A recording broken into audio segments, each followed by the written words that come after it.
or slowly approaching midday right now. It's about 11:39. So we're gonna get into some things, whatever, as we usually do over here.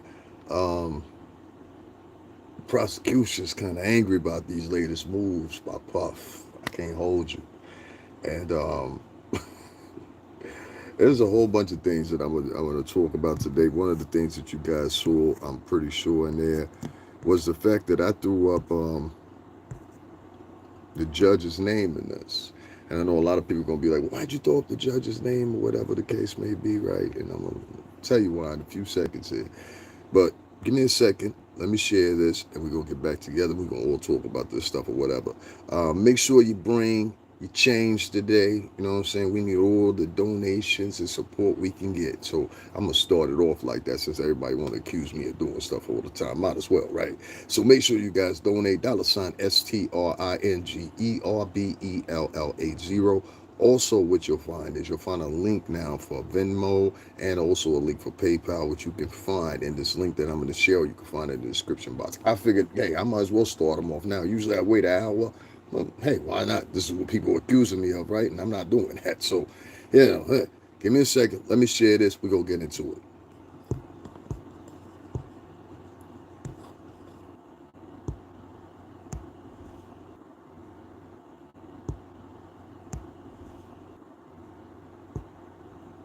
Guys, just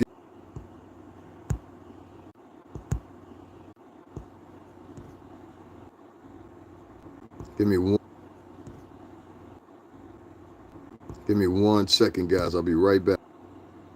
One more, guys, and I'm all right, guys. I'm back. I'm sorry I have to do it like that, but I lost my device. I've been trying to tell people to donate. So I've been trying to tell people to donate so I can get my old device back, but I got to pay a deductible on my insurance. I know it's a new thing for me too. Shout out to insurance, or whoever over there at Verizon. They were some of the worst. So guys, make sure y'all donate and keep it going. Don't stop the grind. Oh, never that, never that, never that. They want me. They want me to quit, man. They want me to quit. So I'm messing with a device right now. I can't even really navigate. So what y'all seeing is every time that I share, what's happening is the app is crashing. I'm telling you, I'm like, yo, for the past 2 weeks, I'm like, yo, donate a couple dollars so I can pay this deductible plus my bill for two. I got two devices. I have my S24 and then I have a Samsung tablet. So the bill altogether is 167. A lot of people don't know the stuff that I incur. That's why I was like, yo, y'all feeling sorry for everybody else. Davin Lewis was spending that money beforehand. But it's all good. You know what I mean? Like I said, there's a certain group that this refuses to support me for whatever reason or another. So, what are you going to do? Anyway, I want to talk about a couple of things. Yeah, never mind. That's bad vibes. We don't worry about that. I want to talk about a couple of things today concerning Puff. One of them is that the prosecution they got some funny. I don't think the prosecution is thinking of this thoroughly like I am, or I won't say that. I don't think they're thinking of it from the angle that I am. I'm gonna tell you what I mean. So this is titled, and this is from CBS. Well, CBS did something interesting lately, and I'm gonna talk about that a little later to kind of mesh this together, and so you'll understand. Prosecutors said that they now expect music mogul Sean Diddy Combs could face a prison sentence substantially higher than the 4 to 5 years they once thought he was likely to face after his conviction on two prostitution-related charges. They made an observation late Thursday in Manhattan federal court in a written submission in which they also opposed Combs' request this week to be released on $50 million bail while he awaits his October 3rd sentencing. So basically, this is sum it up for you. It sounds like to me, now they're just basically sending a warning shot at him when they say he could face a prison sentence substantially higher. That sounds like fire back to me. You understand? In early July, Combs, 55, was acquitted of racketeering and conspiracy and sex trafficking charges carrying potential life sentence terms, but was convicted of just 2 counts of transportation to engage in prostitution for arranging for girlfriends and male sex workers to travel to engage in sexual encounters that he filmed. Each prostitution-related charge carries a potential maximum of 10 years in prison. Prosecutors said after the verdict that they thought federal sentencing guidelines were meant to prevent wide disparities in sentencing for the same crimes would likely call for a prison term of 4 to 5 years. But they said Thursday they believe the guidelines will be substantially higher, raising the risk Holmes will flee. See, this is why I told you, Puff. Stop telling them people that you want to go to California or Miami in the submissions for bail. I just said this 3 times now. I'm going to say it 5 more times. If you listening, Mark, stop putting in, even if he wants you to, don't put in California or Miami. Okay? That's why you get a comment like this. But they said Thursday they believe the guidelines range will be substantially higher, raising the risk that Combs will flee. So every time they hear Miami or something like that, they think you're going somewhere. Judge San Marino will have wide latitude in determining the sentence. He could choose to ignore the guidelines, which are not mandatory. Combs' lawyers have said they believe the guidelines, if properly calculated, will call for 21 to 27 months of prison. On the day of the verdict, prosecutors won a bail fight after defense lawyer Mark Agnifilo urged Combs should be freed immediately on bail. Sabarinian denied the defense request, saying Combs had not met the burden by showing a clear, convincing evidence of lack of danger to any person, or anyone in the community. But he said Agnifilo could renew the request. And that's fair.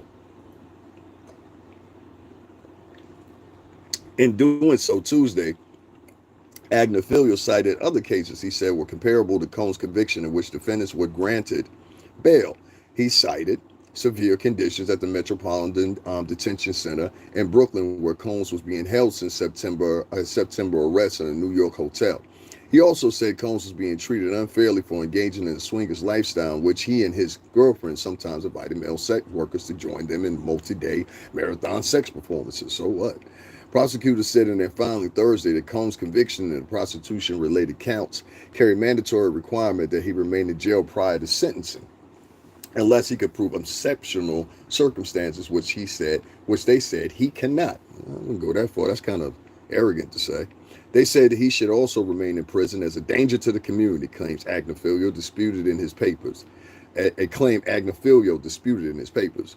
Son Combs will not be violent to anyone. As we said in the court, the jury gave him his life back, and he said he's not going to squander a second chance at life.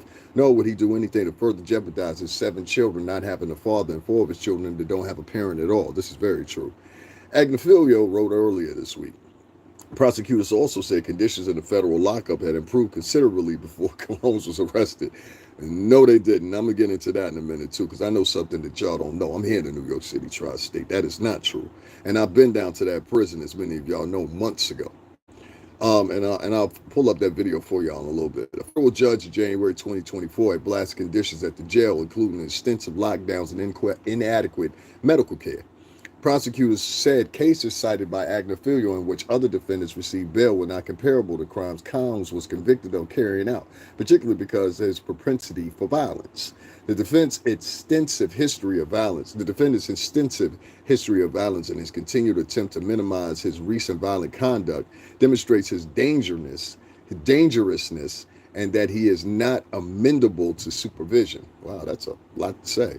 They wrote, the defendant utterly fails to establish by clear and convincing evidence as required that he does not pose a threat to the community. He don't pose no threat to no community I'm in. So that's what the prosecution had to say. But wait, there's more.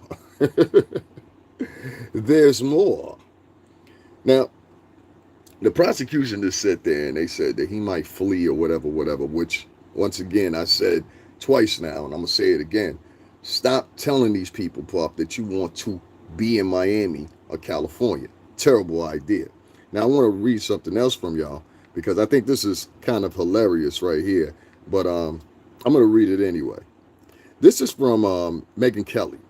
Now, a lot of y'all know who Megyn Kelly is, and maybe some of y'all don't. She's a commentator, particularly, how do you want to call it? Conservative political commentator. I want to be very specific. And I said it right. Conservative commentator Megyn Kelly clarifies that she doesn't think Donald Trump should pardon Sean Diddy Combs. Y'all get this in a minute. The former news anchor, who is now hosting the Megyn Kelly show, criticized rumors suggesting that the president is considering a pardon for the disgraced rapper and music mogul. Diddy was found guilty in July for transporting women across state lines for prostitution. No, he wasn't. He was convicted of transporting men across state lines for prostitution, ma'am. So you already, off the bat, you got it wrong. Kelly wasn't holding back on X, what used to be Twitter. Trump should not pardon, she says, Trump should not pardon Diddy. He doesn't deserve it, she wrote. He's a Trump hater. He's a woman abuser. Kelly went on to argue that letting Diddy off the hook would look like Donald Trump was siding with influential people who abused others. This move would echo the ongoing Jeffrey Epstein saga, which has been a headache for several administrations, including Trump's own. This wasn't just a casual comment made in passing. Kelly leaned into her podcast using to show her urge that Donald Trump reconsider directly. Her main concern that the pardoning Combs would seriously hurt the appeal with younger female voters and feed into suspicions of whether his mega base is no longer the outsider hero that they thought he was, but just a powerful guy looking out for his friends. After an 8-week federal trial, the Bad Boys record executive was found not guilty of sex trafficking and racketeering, but was convicted of 2 serious charges related to transporting women for transportation. If you want to say that Cassie was his girlfriend, the other 2 girls were his girlfriend.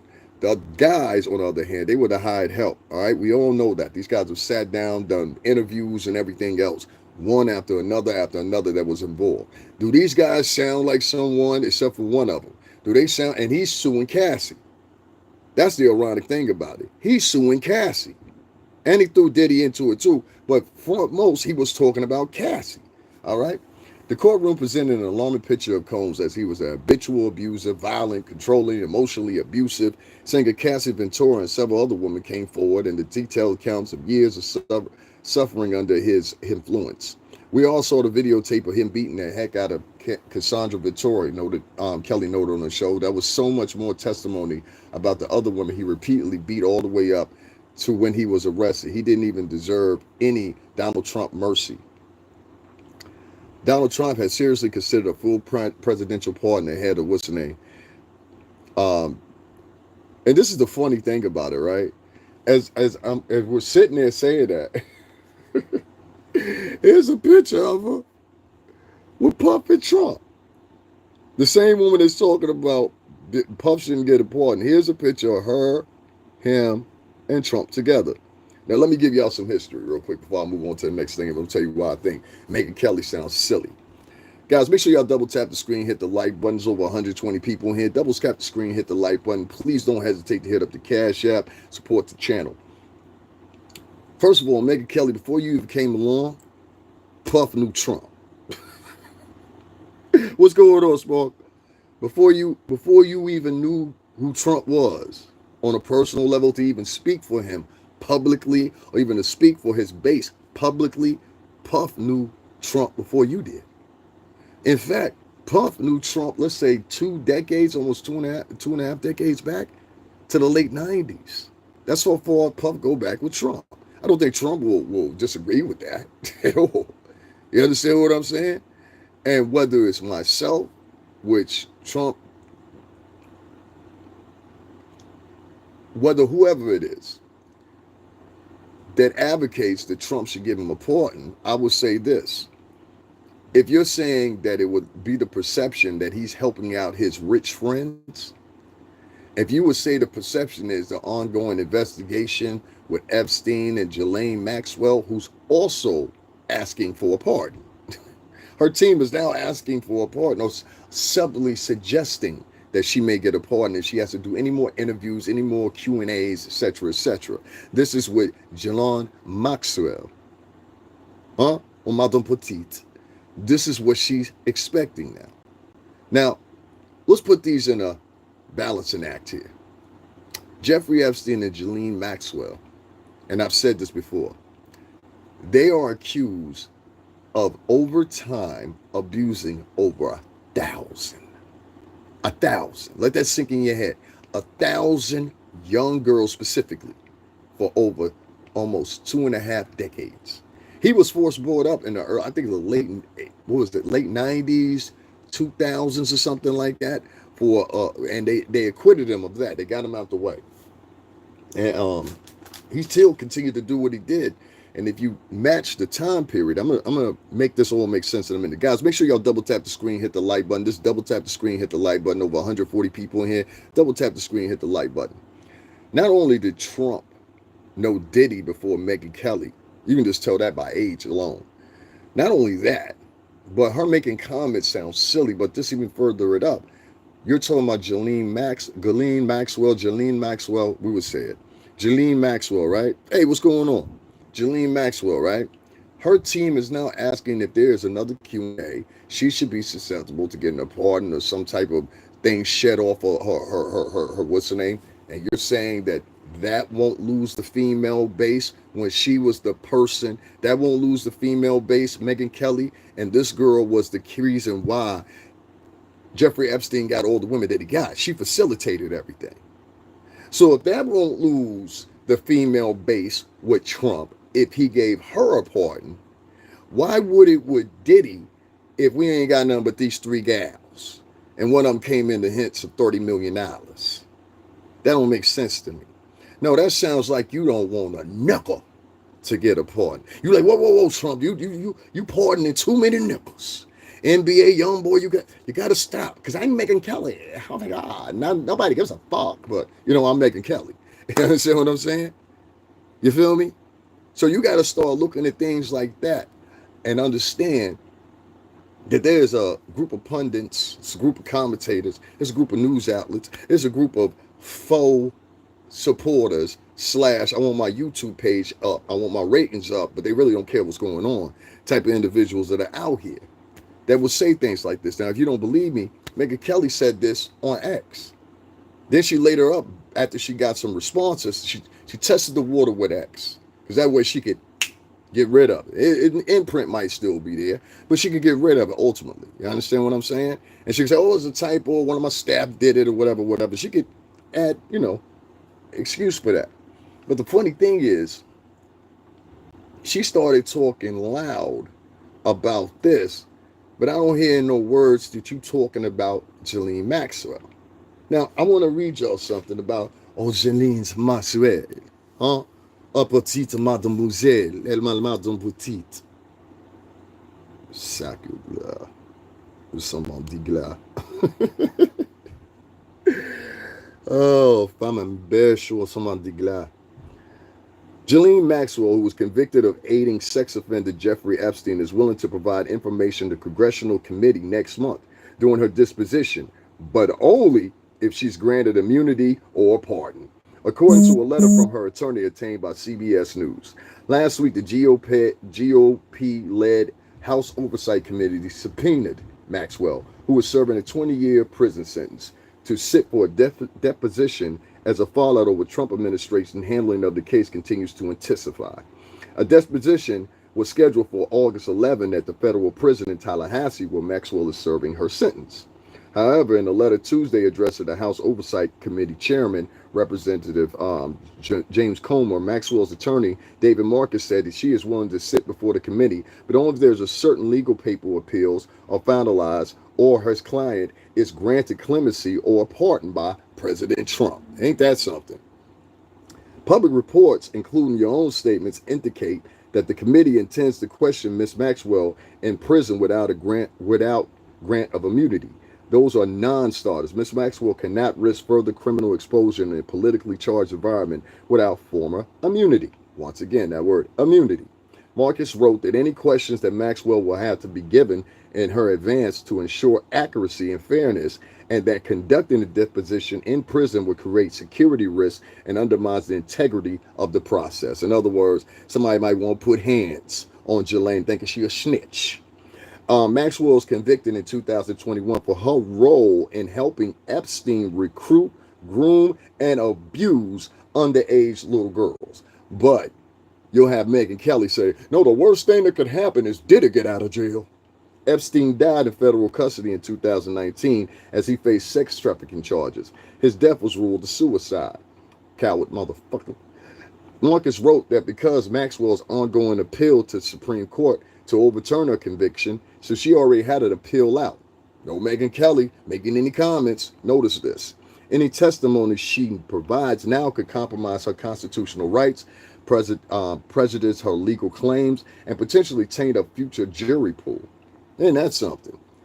However, Marcus wrote, if President Trump were to pardon Maxwell or commute her sentence, she would be willing and eager to testify openly and honestly in public before Congress in Washington, D.C. If those conditions are not agreed to, Marcus wrote, Maxwell will have no choice but to invoke her Fifth Amendment rights. Once again, like I told y'all before, when y'all get these chicks up there and Kid Cudi, and they were testifying against Puff, they could have pleaded the Fifth. They chose to go up there. Same thing with you, Don Richards, Le Madame, pour son fils. The spokesperson for Oversight Committee said in a statement that the committee would respond to Marcus' letter soon, but said it would not consider granting congressional immunity for her testimony. In a letter to Maxwell informing her of a subpoena, Comer wrote that committee is seeking Maxwell's testimony to inform the consideration of potential legislative solutions to improve federal efforts to combat sex trafficking. I could get down with that. And reform these use of non-prosecution agreements and plea agreements in sex crime investigations. What they're trying to do, they're trying to eradicate people being able to do that. Guys, there's over 225 people in here. Double tap the screen and hit the like button. Make sure y'all support the Cash App, PayPal, or Venmo. Double tap that screen and hit the like button. Double tap that screen and hit the like button. What is the problem? I'm really getting proud of the same people showing up, and y'all can't support. At the very least, buy some products, hit the like button, hit the Cash App, or whatever. You're just here to gather information. Come on, we got to do better than this. Shout out to the 10 people that just dropped out. I don't care. Hit the like button. There's over 194 people in here and 17 likes. That's ridiculous. Y'all can get out too. It doesn't matter. Doesn't matter. If you're not hitting the like button, leave. Appreciate you. That's 20 more gone. Hit the like button. I don't need you. I got 30,000 motherfuckers over here. If you leaving by 10, 15, or 20, it doesn't matter. Hit the like button. Hit the like button. That's ridiculous. Over 200 something people in here, and you're just sitting up here being voyeurs. If you're not smart, go back to college. The heck, man. In those conditions not agreed to, Marcus wrote, she will have no choice but to invoke the Fifth Amendment rights. A spokesperson for the House Oversight Committee said in a statement that the committee would respond to Marcus' letter soon, but it says it will not consider granting a congressional immunity for her testimony, which means 9 times out of 10, if they wanted something done, Trump would have to do it. In a letter to Maxwell informing her of a subpoena, Comer wrote that the committee is seeking Maxwell's testimony to inform the consideration of potential legislative solutions to improve federal efforts to combat sex trafficking and reform the non-prosecution agreements or plea agreements to sex crime investigations, meaning they want to get it to the point where they don't offer any immunity, if you're not understanding. Todd Blanche, the highest-ranking Justice Department official, met with Maxwell in Tallahassee on July 24th and 25th to discuss Epstein. After the questioning had ended, Marcus declined to comment on the substance of the meeting, but told reporters outside the office there were a lot of questions, and we went all day. Neither President Trump nor Marcus have ruled out the possibility of a pardon for Maxwell, but on Monday, Mr. Trump said he is allowed to pardon Maxwell, but that nobody asked him to issue one yet. Same thing he said about Diddy up until this recently. Several family members at the Virginia Guilford, one of the most prominent people who accused Epstein and Maxwell abuse, said in a statement, and that's why I said, Ghislaine Maxwell, she's definitely familiar with French, because Guilford, that's a French name. I know French names when I hear it. My daughter was Haitian. I know French names when I hear them. So Virginia Guilford, and often you'll have French women that have names like this, like either the first name is French or the last name is French. French people always do that. So your name might be, I don't know, Todd Masquier. You understand what I'm saying? Or your name may be Ghislaine Maxwell. So her first name is French. Or right here, Virginia Guilford. Virginia is a very American name. You understand what I'm saying? Several family members of Virginia, one of the most prominent people who accused Epstein and Maxwell's abuse, said in a statement Wednesday that the government should never consider giving Ghislaine Maxwell any leniency, calling her a monster who deserves to rot in prison for the rest of her life. Not the 20 years, but the rest of her life. Maxwell destroyed many young lives. She was convicted only for a fraction of the crime she actually committed. She must remain in prison. Anything less would go down in history as being one of the highest travesties of justice, read the statement, which was penned by two of GF's siblings and their spouses. The reporters also criticized the decision to meet with Maxwell. If our sister could speak today, she would be most angered by the fact that the government is listening to a known perjurer, the woman who repeatedly lied under oath and will continue to do so as long as it benefits her position. Federal prosecutors charged Maxwell with perjury as part of a 2020 sex abuse case, accusing her of lying in deposition in a deposition in a civil lawsuit. Those charges were separated out of the main case, meaning they were removed. Mr. Trump said last week he hasn't thought about pardoning Maxwell. No leniency has been given or discussed. That's just false. The president himself said that the clemency for Maxwell is not something he's even thinking about at this time, a senior administrator said. Separately, Mr. Trump told reporters Tuesday he cut ties with Epstein in the early 2000s because the financier stole employees from his business, reiterating his comment from the day earlier. And there's a whole story about that because the girl that got taken away from Epstein is claiming abuse or whatever. And I don't think it was by Trump. I think it was by Epstein. And she went along with the get-go, went over there and thought that the streams were higher. And when she found out, it wasn't. All right? She had fallen into the arms of the real monster. I think Trump in his younger days, he might have flirted with younger chicks. He ended up having a younger wife, understand, outside Ivanka. But and Trump has said some grab about the vajay. I remember that comment. But I don't think that Trump was involved in messing with young girls. I think what Trump is trying to do is trying to avoid the conversation and put out there fully that, hey, yeah, he was an abuser, Epstein. I found out he was an abuser. I flirted with some chicks, but I ain't never go the distance with these chicks. You understand what I'm saying? If you understand the difference. And I think what he found out was Ghislaine and this one was going the distance. You understand what I'm saying? And they were messing with these young girls. Now, the reason I brought that up is because you had a woman by the name of Megyn Kelly, right? And she earlier today, if you just now turning in, she earlier today made some statements talking about, and yesterday too, but she made them on X at first. And she was talking about how Trump would be alienating female voters if he pardoned Diddy. Well, what I just read you was a disposition just a minute ago. Guys, there's over 340 people in here. Double tap the screen and hit the like button. What is the problem? You can't be one of my subscribers. You can't be one of my supporters if you're not hitting the like button. That's the very least you could do. Double tap the screen and hit the like button, please, so I can get other people in here that enjoy into the conversation. I will appreciate it. Megyn Kelly, a right-hand political commentator, wrote this. She said, President Trump should not offer Sean Diddy Combs a pardon, warning to him it would not help the Republican Party win over young women voters. Okay, if that won't help him win over young women voters, then pardoning Ghislaine Maxwell will?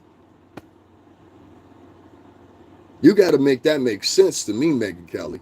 You made no statement. Look, I'll even look it up. Let's see if Megyn Kelly made a statement about Ghislaine Maxwell. Is that fair? Let's do that. Let's see if Megyn Kelly made a statement. She had since Monday. Mind you, she had since Monday. Okay? She had since Monday. So let's see if Megyn Kelly made any type of comment about, and I guarantee you, I bet you, and I'm not even going to bet you. I just got a feeling she didn't. But we're going to see.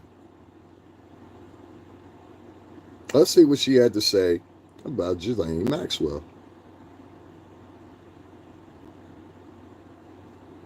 Maxwell. I think it's spelled like that. Yep. Yep, that's how you spell it. Well, let's see if she said anything, guys. How about that? There's not one thing on here about a statement she said anything about Ghislaine Maxwell. Isn't that odd? There's not one comment that she said about Ghislaine Maxwell. And what I put in was Megyn Kelly on Ghislaine Maxwell. Megyn Kelly speaks on Ghislaine Maxwell. Let's put that. And what that means, that doesn't necessarily mean that she didn't say anything. What it means is she didn't say anything that was highlighted and was spoken about. That's the point. Come on, guys. Over 325 people in here. Double tap the screen and hit the like button, guys. Double tap the screen and hit the like button, especially the men here. You understand what I'm saying? Like, what is wrong with you guys? There's that much hate with y'all? The hate be deep. Okay, here goes one. Megyn Kelly has recently commented on Ghislaine Maxwell and contents of ongoing Jeffrey Epstein scandal, particularly regarding the possibility of Maxwell speaking publicly to testify. So this is pre her doing those 2 days last week testifying. This is what she had to say. Specifically, Yahoo reports that Kelly questioned the reliability of Maxwell as a source, given her 20-year sentence as a role in Epstein's crimes. Kelly criticized the Trump administration for handling the situation and expressed doubt about Maxwell's motivation for potentially cooperating or providing information, suggesting she might only be doing so to reduce her prison sentence. Kelly has also discussed Jeffrey Epstein's case in context on a broader conversation and that of the scandals or whatever. Okay, that's cool, whatever, but you didn't say it in the same context that you said about Diddy. You didn't say, yo, Ghislaine Maxwell being freed would stump with female voters. You didn't say it would stump with the Republican Party. You didn't say any of that, Megyn Kelly. So that's why I got a problem with that. It seems like you circled in and you went specifically in on Diddy or whatever. I really have a problem with it. And if you just joined in, I want to tell you what the prosecution has said, so you guys can get familiar with that. Because over here, we don't play those games and playing one side or the other. I get both sides of what's going on, and I try to be as fair as I possibly can here. But I want y'all to understand why I'm talking about all this, because Megyn Kelly, she decided today to come out her jaw and give her comments or whatever. And I gotta personally say, Megyn Kelly, who cares about your comments? I mean, really, who cares about your comments? You know what I'm saying? Like, really. New York prosecutors said they now expect, this is what the prosecution has rebutted back today, well, yes, as of yesterday. Prosecutors now expect music mogul Sean Diddy Combs could face a prison sentence substantially higher than the 4 to 5 years they once thought he was likely to face after his conviction on 2 prostitution-related charges. Okay, prostitutes being men. All right. So basically, once again, if y'all keep saying, well, you know, he got caught. No. The prostitutes were the men. The prostitutes wasn't Cassie. The prostitutes wasn't Gia, Mia, whatever the heck her name is. The prostitutes wasn't Jane. The prostitutes wasn't 50's ex. And if y'all calling them that, like you're saying, that's what you're doing. If you're saying he got convicted because of Cassie and all them, y'all calling them prostitutes. The men are the prostitutes. The men that he didn't sleep with. He said, let me film this shit over here. Let me go ahead and bend over there and put some more baby on. Go ahead, Cassie. Put some more baby oil on that motherfucker. You ain't got enough baby oil. Go get in the tub full of baby oil, come back. And put that red shit on and light these candles. Bitch, I told you to get Glade. Now I'm just playing. I told you to get Glade. Don't get them Glade candles no more. Bring that cheap shit up. I don't pay attention to no nigga asking me what I'm drinking out of. You sound like a ho. They made an observation late Thursday in Manhattan Federal Court written submission in which they also opposed Combs' request this week to be released on $50 million bail. So they also were against that. They didn't want Puff to get, what's the name? They didn't want him to get bail. In early July, Combs, let's get this one out of here. Yeah. I got some haters in here. That's what it is. Guys, make sure y'all double tap the screen and hit the like button. We over here tell the truth. Now, we don't make up movie sets and movie screens and stuff. You know what I mean? In early July, Combs 55 was acquitted of racketeering and conspiracy and sex trafficking charges carrying a potential life sentence, but was convicted of 2 counts of transportation to engage in prostitution for arranging girlfriends and male sex workers to travel to engage in sexual encounters that he filmed. And that's it. What's going on, Heather? That's it. That's it. That's literally it. Now, I'm not surmising anything that he did be convicted of. I mean, Puff, you was running hookers from state to state. But they was male hookers, so you can see your chicks get smashed out. Now, we got a thing here in New York, and I'm sure the Honorable Gene Deal will agree with me. In the Vex area, for all you guys, I'm going to stop for a second because I want to put some perspective on those that were down at the Diddy case like myself, but Diddy trial, excuse me, like myself in person versus those at home viewing it from afar. The area that you were in once upon a time, just right around the corner from the courthouse, used to play privy, and a lot of people would know, especially Gene Deal would know this, and people that have been in New York for a long time, that it used to hold court to bathhouses, used to hold court to prostitution of the most fulfilled. Oh, you could get it all in Chinatown. You want a good night? You don't think so? Go to Forest Hills right now in Queens. You can get it. They still got the same treatment over there. You understand what I'm saying? You lied.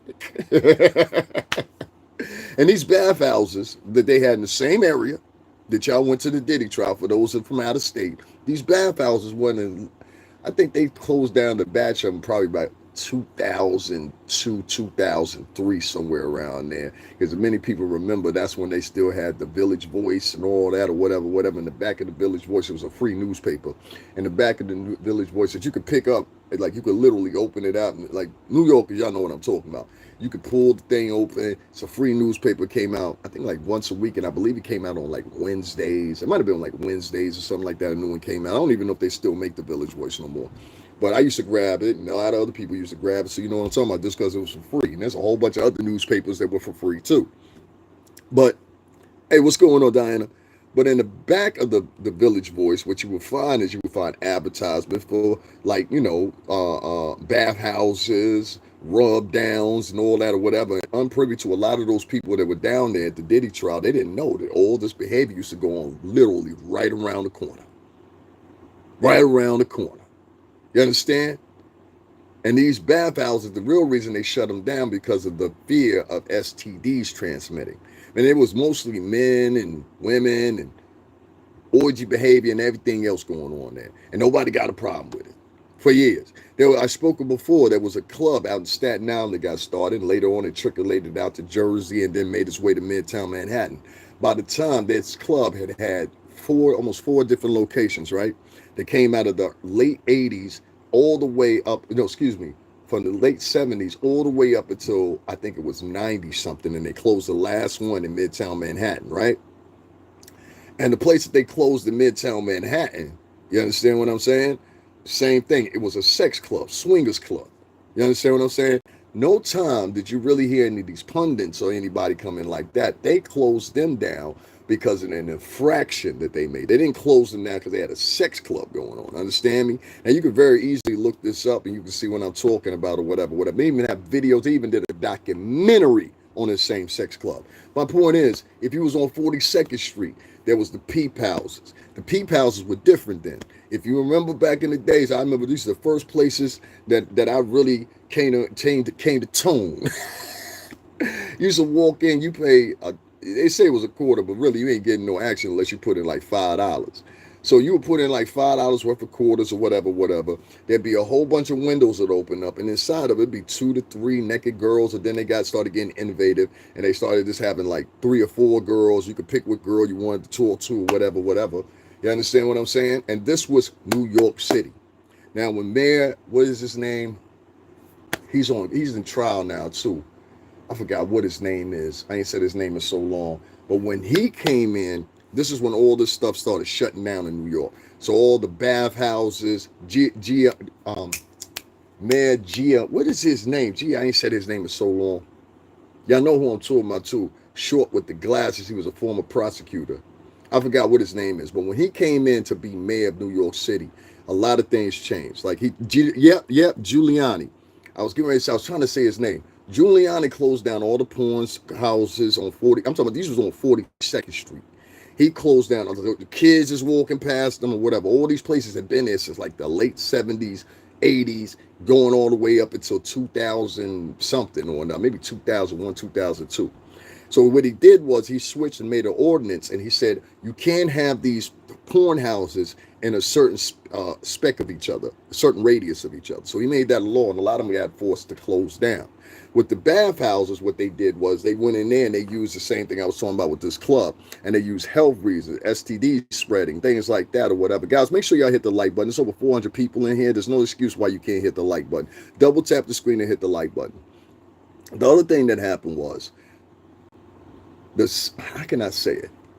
You started seeing a lot of dwindling come down from those same bathhouses, from them same porn houses, or whatever. What you started seeing happening was you started seeing people start to reprieve from this sexual revolution that had once happened in the 70s, 80s, or whatever, even the 90s. You started seeing people reprieve from that and start turning into something else as a result of him closing these places. And there was a lot of other things Giuliani did, but I remember specifically when he did that. I want to read some of y'all's comments.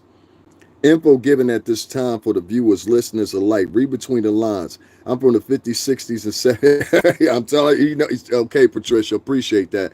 Patricia, if you're a supporter, make sure you hit the like button and double tap the screen and hit the like button for all y'all. We got over 360 people in here.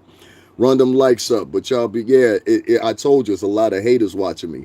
Missed the strip club scene, no alcohol in all them nude clubs. That's right.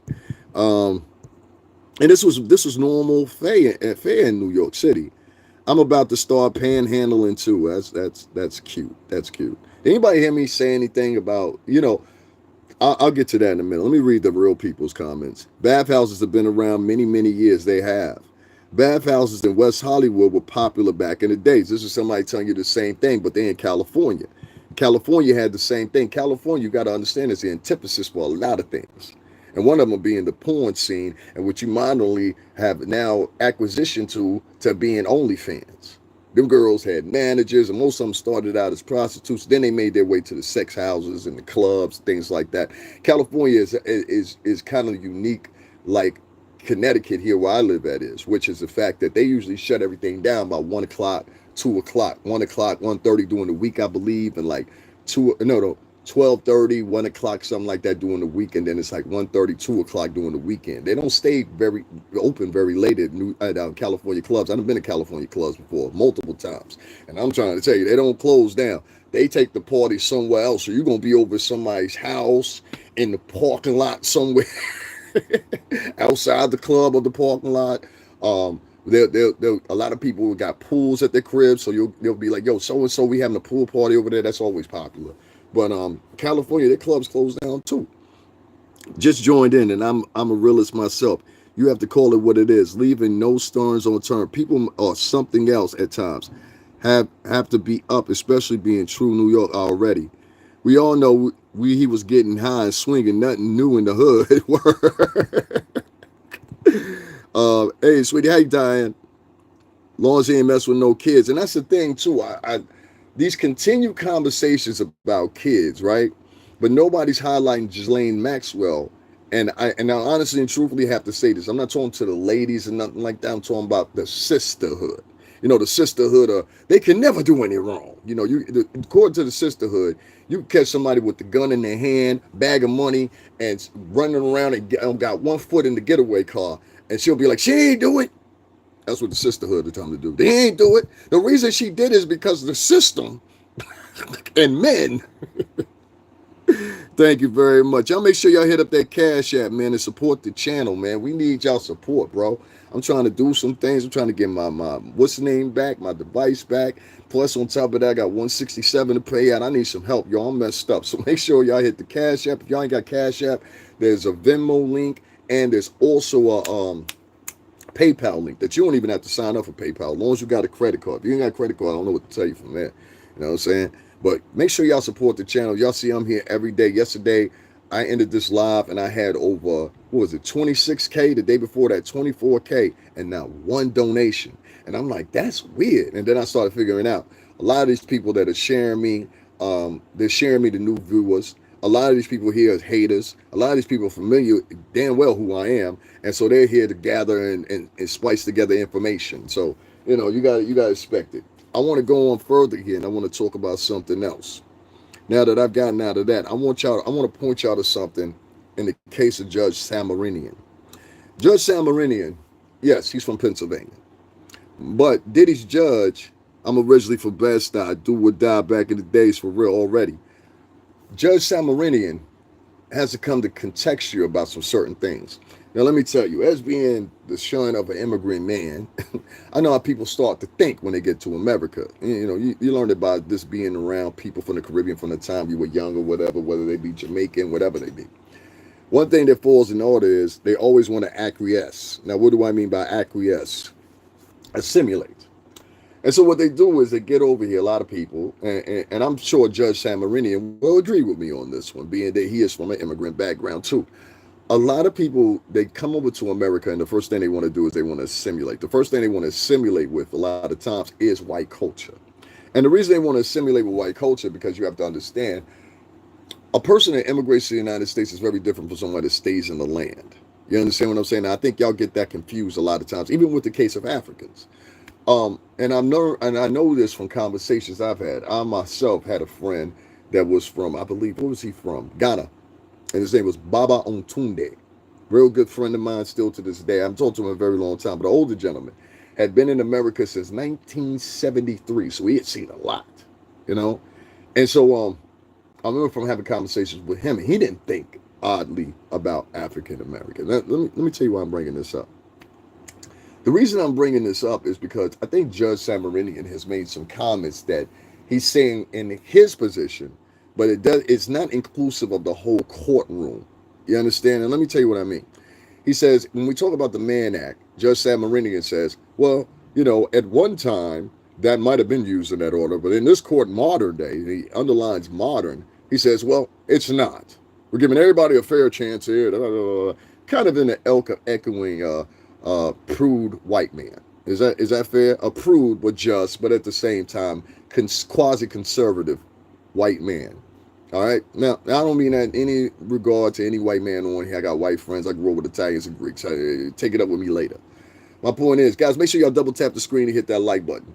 My point is, you start getting into this mentality when you look at yourself in the mirror. You say, I got straight hair. They got straight hair. I'm just like him. No, the fuck you're not. And the only thing it takes is the KKK running up on you, some of these far extremists running up on you for you to quickly get that. In fact, there is no way you could tell me, Judge Samarinian, Aaron Samarinian, with that last name and that first name, that you didn't incur any type of racial kickback, because I know you did. I know you did. You don't even have to tell me you did. Now, why do I bring all this up, you're asking me? Well, it's for a reason. Always got a reason behind that. Now, Judge Samarinian, Aaron Samarinian, is from Indian descent. He was born in Pennsylvania, yes, but your parents are from India. Now, I want you to understand this. Judge Samarinian says, I can't allow Diddy to be released on $50 million bail. Why? Because he's a danger to he's a danger to the community. Judge Samarinian says, I can't release Diddy this time either on bail. Why? Because he's a danger to the community. All right, Diddy's been convicted of the least. Let's put up $1 million. I can't release Diddy on it. He's a danger to the community. See how it starts echoing racist white men? Then the fourth time, and this recently $50 million bail attempt, same thing. I can't release him. He's a danger to the community. Then the prosecution comes in behind him and says, he's a danger to the community. Is that so? Okay, I can live with that. Please double tap that screen and hit the like button. Over 280 people in here. We need y'all support. Make sure y'all hit the Cash App and hit the like button. So with all that said and done, right, it brings me to this. In India, are you aware of what goes on with sexual assaults? Any of you? Are any of y'all aware of the height of sexual assaults in India? Oh, you think Puff was bad? Let me read something off to you. See, I lost 2 people when I said that, and they wanted to remove themselves from the conversation because they'd rather keep their narrative. You have to watch for people on these social media sites, and I keep telling y'all that. When I see somebody drop out of the conversation when I'm about to hit them with something, and they drop out of the conversation because they think something's wrong, no. Listen to what he's getting ready to say first. See, this is my own device right here. And feel free to borrow it. I'd rather put this to get out. In our culture, there's no place for women. How India's institutions are failing RIP victims. Delhi, India.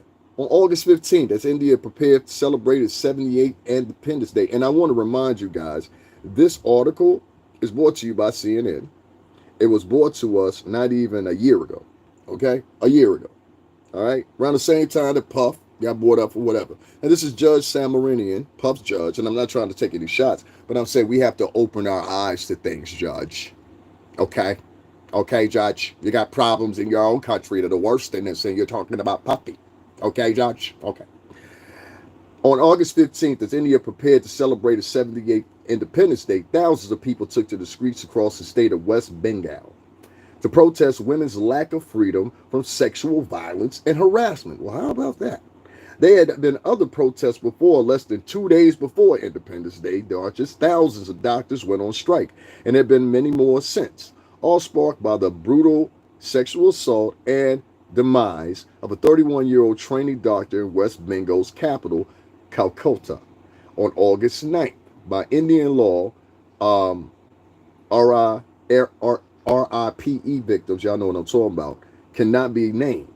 India has been here before. In December 2012, the gang RIPE, y'all understand what I'm talking about, and demise of a 23-year-old medical student shocked the nation and threw thousands demanding both justice and change.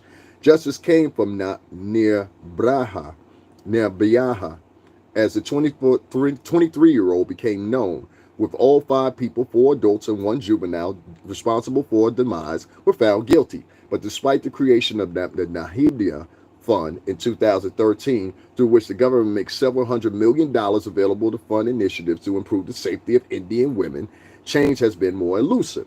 Once the independence protesters told Indian newspaper The Telegraph that there are a wave of protests after such high-profile RIPESs. But the atrocities against women do not stop. Okay? And this is Judge Samarinian's home country of India. All right? The most recent stats in the Indian National Crime Records Bureau show that 31K, that's 31,000, RIPE cases were reported in 2022 alone. 31,000 in the home country of Judge Aaron Samarinian. Okay? 31,000. 31,000. The average that is an average of 86 reports of RIPE a day. This is a country. This is not even the United States. This is India. Problems with policing. In these days following the discovery of the doctor's body in a seminar hall in the government hospital where she worked, the Supreme Court stated that it had taken local police almost 14 hours to file the first information report, or acronym FIR. The report is a critical first step in India's criminal justice system. In the cases of RIPE, y'all know what I'm talking about, Indian law requires that police file a FIR immediately after the incident that has been reported. Until one is lodged, the investigation cannot begin. Other failures with handling the August 9th rape RIPE investigation have alleged that the Central Bureau of Investigation, the CBI, the National Commission for Women and its victims' parents, appearing in court August 22nd, Solicitor General with the CBI, Tusha Monti, I think that's how you pronounce the name, according to the Hiddleston Times, the most shocking fact is that the FIR was lodged after she was cremated. Meaning it was lodged, it was lost, whatever the heck you want to say. First, the parents were informed that she wasn't well. Then they were told that she had committed suicide. It was only an instance of her colleagues and friends, and a medical examination was done. Legal counsel for the West Bengal government and the Kolkata police maintained that the court that day all investigation was done in accordance to the law as reported by the Indian Express. Responding to CNN's questions about the case, Kolkata Police Commissioner Vinit Goyal, it may not be proper to comment on the case now being investigated by the CBI and monitored by the Supreme Court of India. We are supporting CBI to ensure the victim and her family get justice. We did a professional and transparent investigation in a limited period of investigating. There was other accounts of long delays of initial investigation to reports of sexual violence across India. In 8 days between August 16th and the 23rd alone, there were at least 3 stories of India's English language press about grievances and how the police have responded to allegations of sexual violence. In one instance, the father of a 17-year-old girl who was allegedly gang RIPED told media that police wouldn't file a FIR, but instead chastised him for not keeping his daughter at home.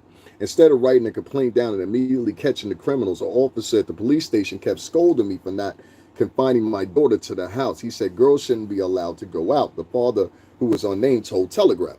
Acknowledging that the complaint made by the girl's family, with Police Superintendent Guyana Singh told the same newspaper, "We have registered a case based on the complaint and arrested one accused. We will act against the local policeman if the allegation is found correct."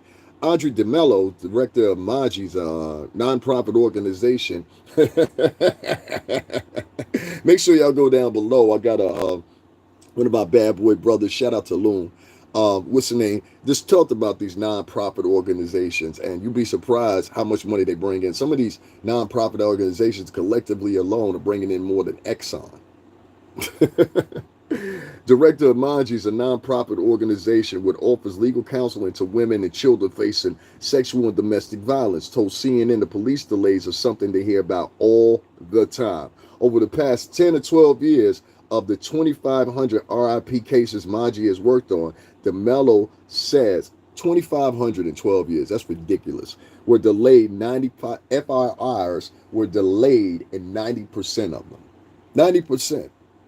So we're sitting here, and respectfully, Judge Samarinian, you got these people talking about how, and I'm going to read some more for y'all too, because it's more than that. It's way more than that. Guys, make sure y'all double tap the screen and hit the like button. Over 270 people in here. What is the problem? Double tap the screen and hit the like button. Double tap the screen and hit the like button. If you can't keep up with the conversation, Judge Samarinian, who is presiding over the case with Diddy, is from Pennsylvania. He was born there, I believe, or either moved there. His parents, in fact, and his leniency, in fact, is from India.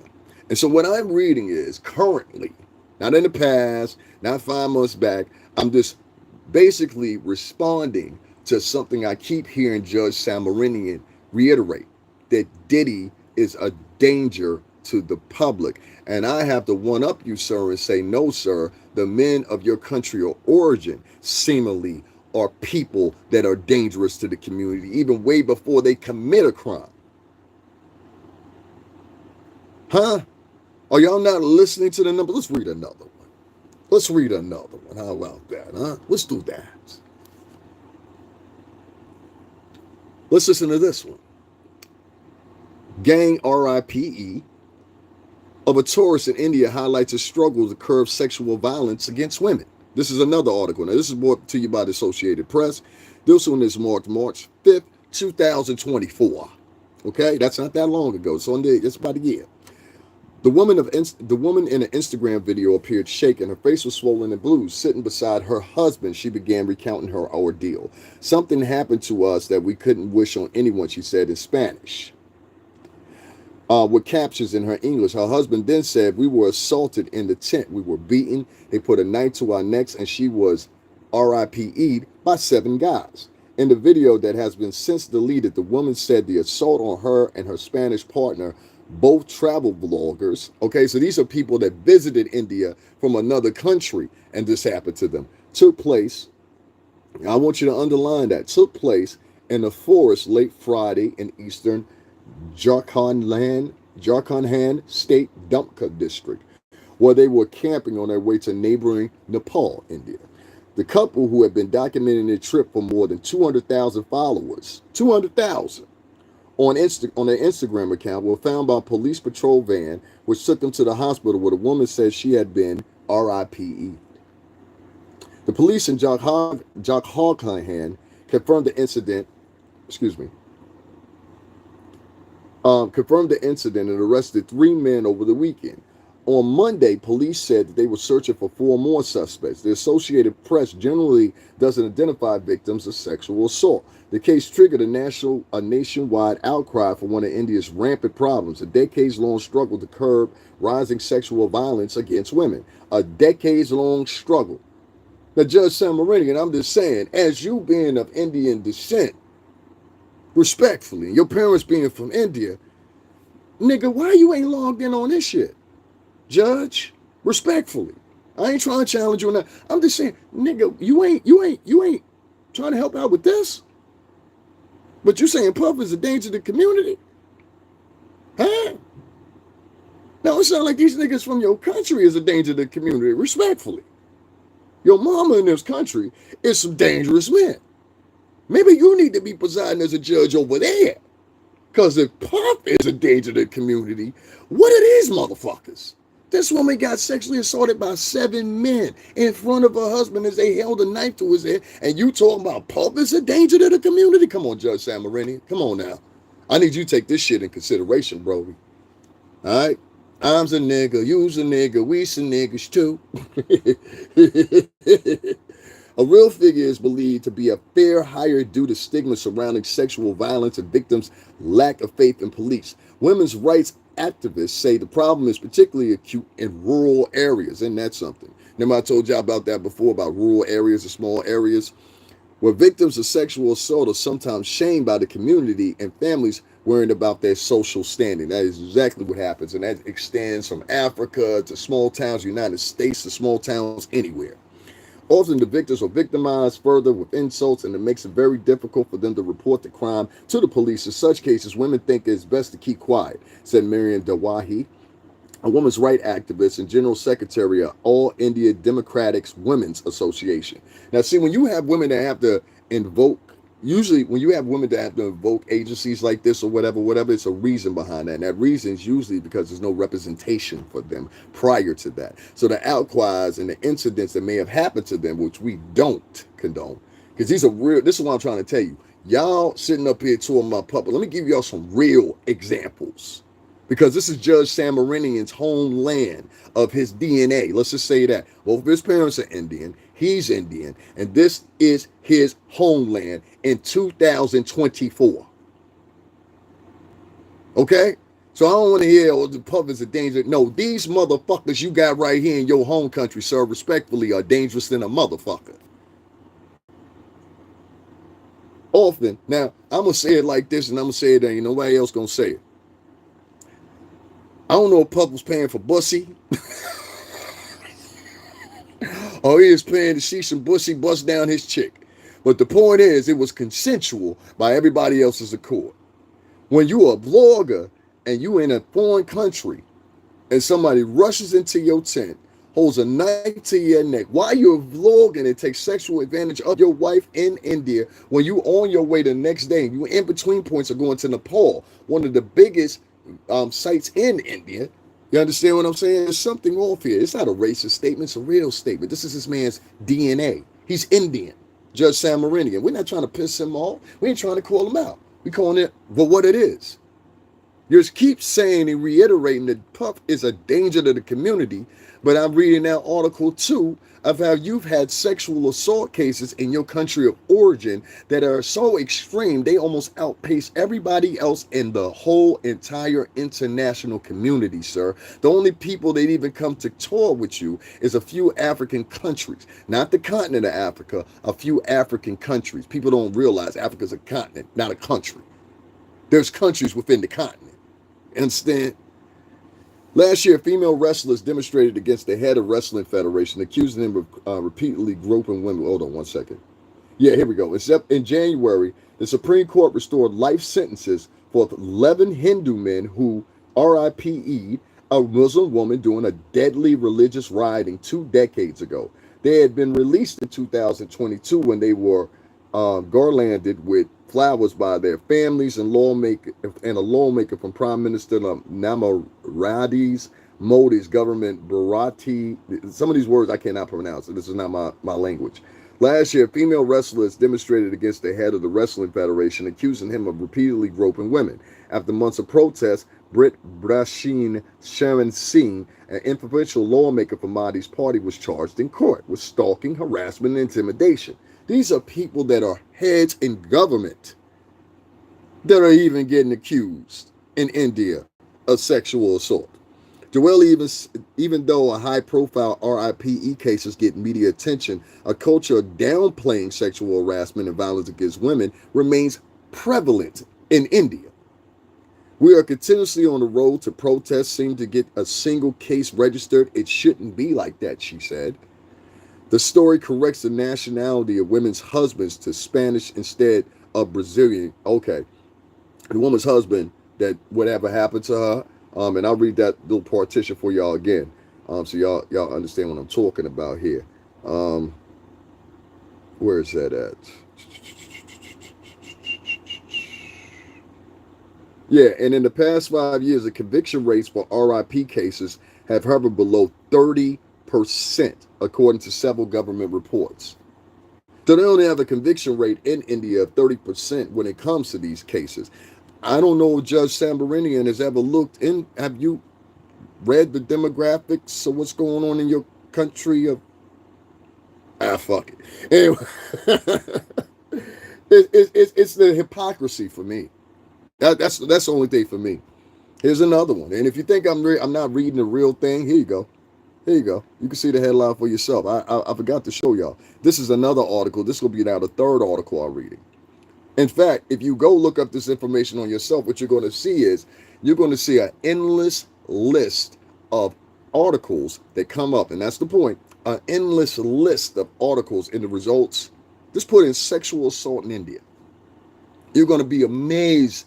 There's thousands of reports. And this is Judge Sambarinian's, like I said, this is his homeland. You understand? I'm not making fun of him or anything like that. This is where his parents are from, even though he was born there. Did he really say country of Oregon?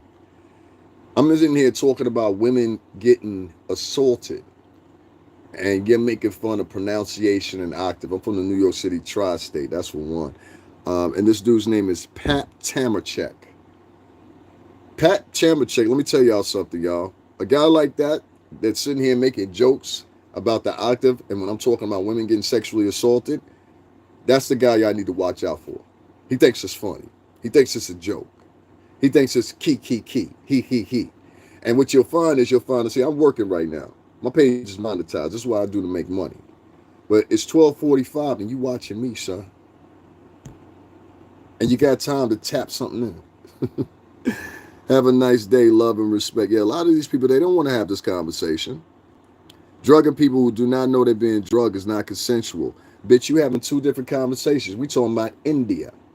We're talking about India. And you're making shit up. What's your name? Brittany Hopkins. See, this is the thing. And I'm going to continue with this next article in a second. This is the thing about people like Brittany and many that are like her. You have people that even after Puff has been convicted. See, before he was convicted, I wouldn't have had this conversation. But now that he's been convicted, I am having this conversation because it needs to be had. Guys, make sure you double tap the screen and hit the like button. Make sure y'all hit up the Cash App.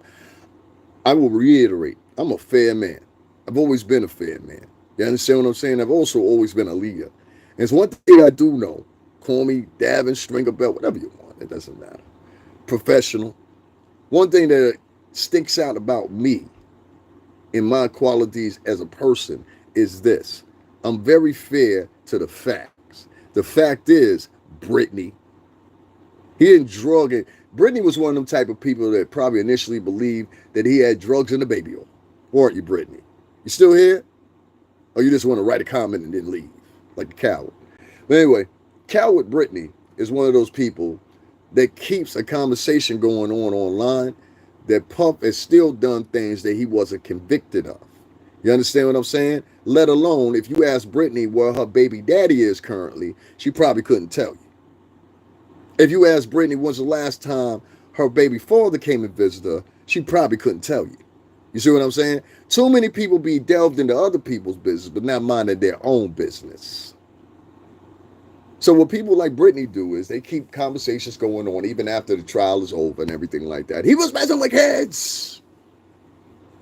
He drugged them without their knowing. Let alone, I got a video up here that talks about how Don Richard, one of the chief people that was on there testifying, we got Q from day 26 talking about how she gave him pills and they used to get high all the time. There was a witness that was supposed to testify, actually it was 2 or 3 of them, that had further to say about Cassie and her escapades sexually with not only just the sex workers, but with everybody else. We didn't get to hear from that person. Persons.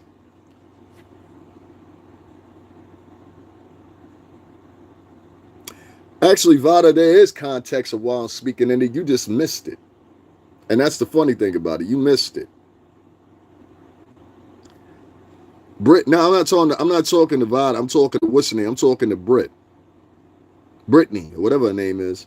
You talked about Diddy, bro. You went between the conversation of India and Diddy. No, you just can't pick the connection. That's why I said, Brittany, it's dangerous with some of these subscribers because some of you, you're not in a mental state that you can understand what I'm even talking about. Oh, I know I can read, bitch. Nobody said anything about me reading, you fucking cunt. But this is the problem, right? Because now she's acting like a bitch. You understand?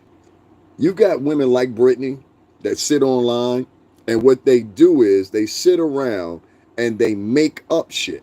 Or they continue conversations that started initially before the trial unfolded to the point where it is, and they keep going. So, Brittany, let me help you out here since you're a little slow, okay? I love to help a dumb bitch out.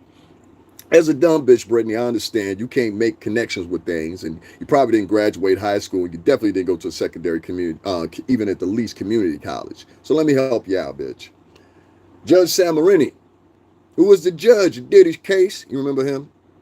He was born in Pennsylvania, dumb bitch. But his family is from India, dumb bitch. Understand? So with that being said, dumb bitch, the reason I brought up India, because India is one of the trailblazers in the premise of the conversation all along when it's convening with Diddy. Sexual assault, you dumb bitch.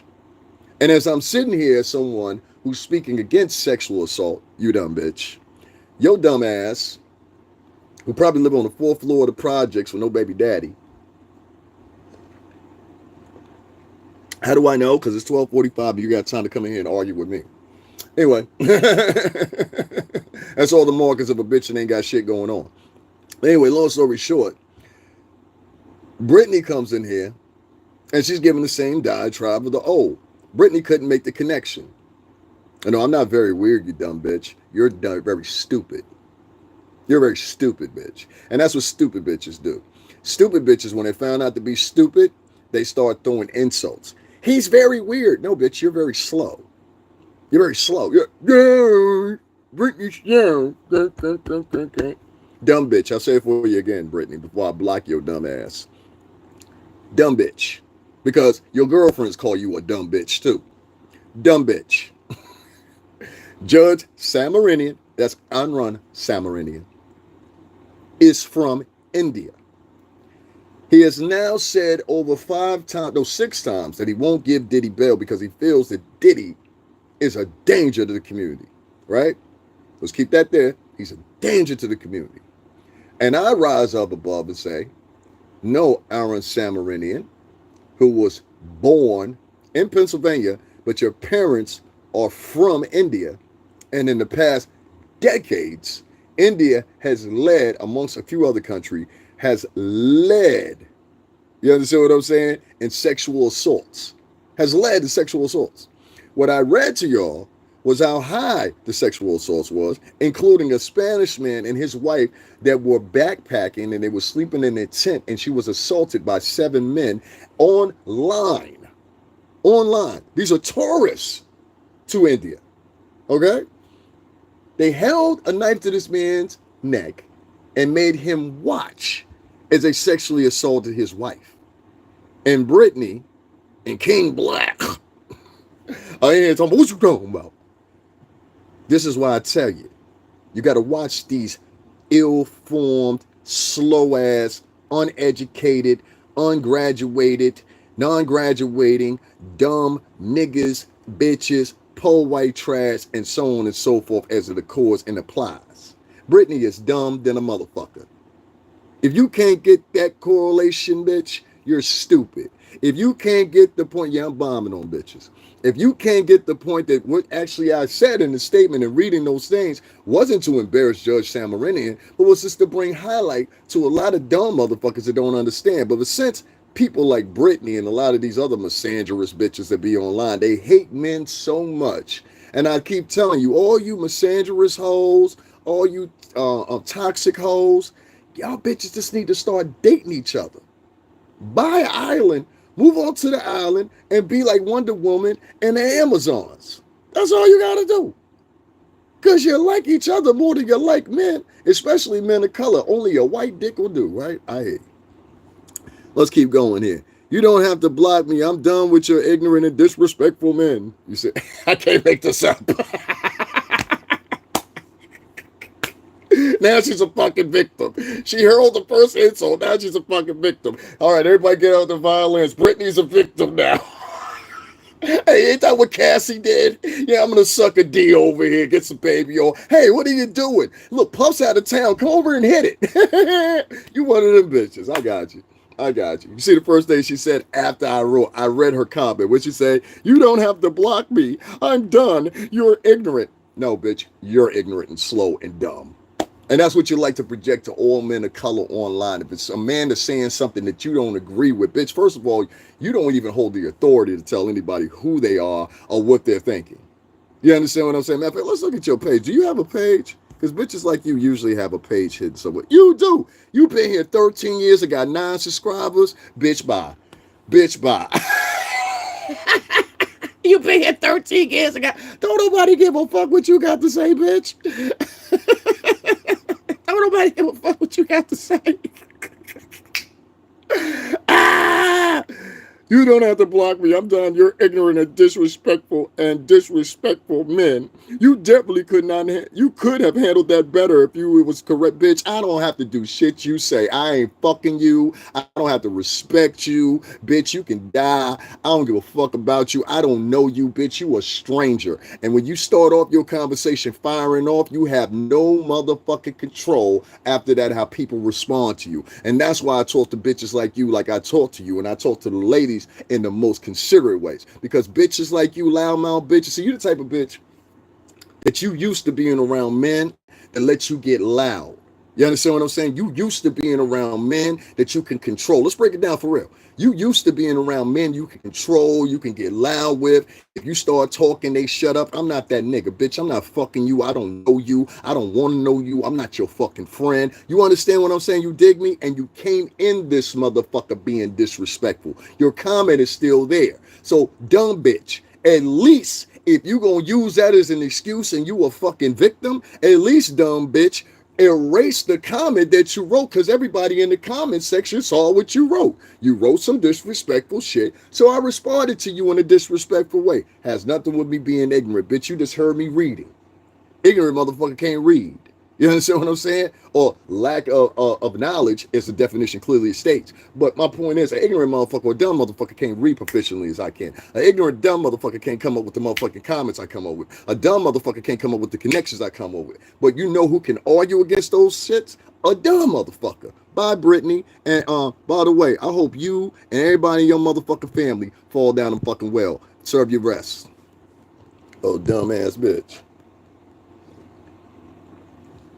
Now, for everybody else that's smart in here and understand what the fuck I'm talking about. Yeah, because, bitch, you ain't gonna come up in here and disrespect me, act like you smart and you been online for 13 years and only got 9 subscribers. Bitch, don't nobody fuck with you. You understand what I'm saying? Don't nobody fuck with that bitch. That's what it is. Don't nobody fuck with that bitch. So she want to hang out in other people's chat rooms and disrupt the chat room. Bitch, nothing you said was valid. And that's why I try to tell y'all, the real ladies, y'all got to stop letting, when it comes to these conversations, y'all got to stop letting these wayward, unchosen, unattractive bitches share company with y'all. And I'm going to stay on y'all because I got sisters that I love. I love from the bottom of my heart. That whether it's black girls or Latinas, entonces saben la toda negro. Entonces, pues la gente del barrio, pero en la Bronx, Harlem, entonces sabes, en la Torre, en Brooklyn, entonces sabes, en el gusto mío, entonces sabes, en las mujeres yo tienen, la dominicana, Honduras, la colombiana, entonces sabes, quiero, en la cubana, en la mí, eso es mí. So, en la toda gente yo tiene, negro. So I love that shit.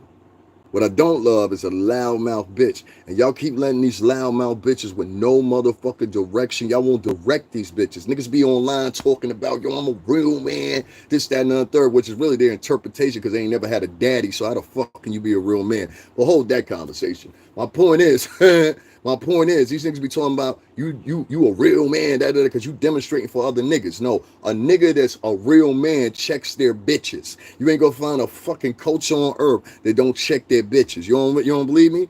I was with a Muslim woman for 8 years. You understand what I'm saying? They know how to deal with a man. I've been with a Latin woman before. They know how to deal with their man. I've been with Italian women before. They know how to deal with their man.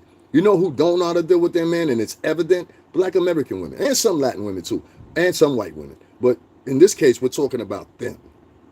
These women at a certain level come in, and they want to denounce you for their opinion. for their view on life, for their skew on life, but never saying to yourself, well, bitch, what is your experience to back up your claim? You understand what I'm saying? See, let me give you an example. As I'm talking, I worked in the music industry for 17 years. I specifically worked for the motherfucker that's on the screen. Now, what is your profession beyond that can eclipse that? Nothing. There's nothing you can say to me to eclipse that. So these bitches live in these imaginary worlds online and they think that shit is supposed to expound to reality. No, bitch, you're still the same know nothing bitch you were 15 minutes ago when you wrote that comment, Brittany. I want my husband to check me if I start talking crazy. Listen, let me tell you something, and I hear you, Heather. Let me explain what I mean. You have a group. I don't know when this happened, but you have a group sometime between 1998 through 2000, let's say 8, right? That matriculated out of nowhere. And what was pounded into their head was, it's all about women. It's women. It's women. It's women. It's women. It's women. It's women. And I really think it was 2 things. Excuse me, y'all. It was 2 things that came out of that. One, they got these women thinking like that because they wanted to use it as a kind of like, how can I say it? It was too many people fucking. That's basically what it is. See, y'all don't understand. We had a big a big boom in births internationally about, I don't know, 10, 15 years ago. It was so big that it started putting emphasis on one thing. And y'all thinking it's, oh, they don't want too many people walking around. No, that's not that. What it is the resources.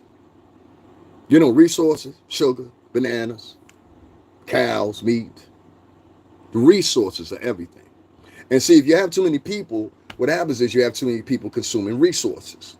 And so what that happens is you deplete the resources and then 2 or 3 things go up.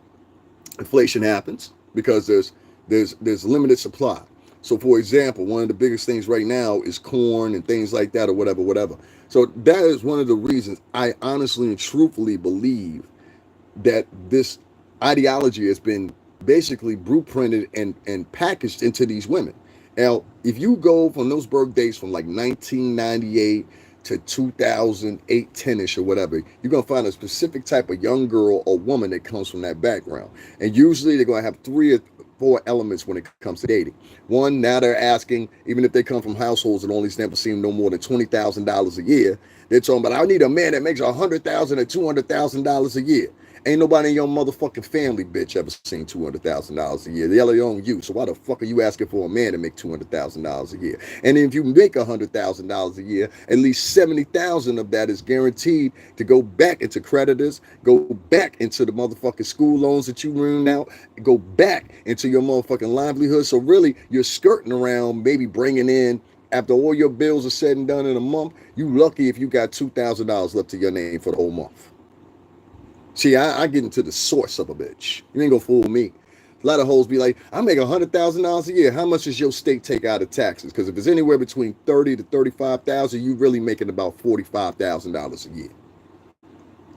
Just like some more said one time, these motherfuckers don't know money like I know money. I live in Greenwich, fucking Connecticut. We can go anywhere around here. This motherfucker's driving around in Maseratis, Ferraris, and every fucking thing else in this area. Anybody that live around this area, y'all know what the fuck I'm talking about. It is nothing for me to walk outside and see a fucking GT or something like that passing by me, or at the very least a Porsche. You understand what I'm saying? I don't own one, but I wish it did, but I live here and it's beautiful.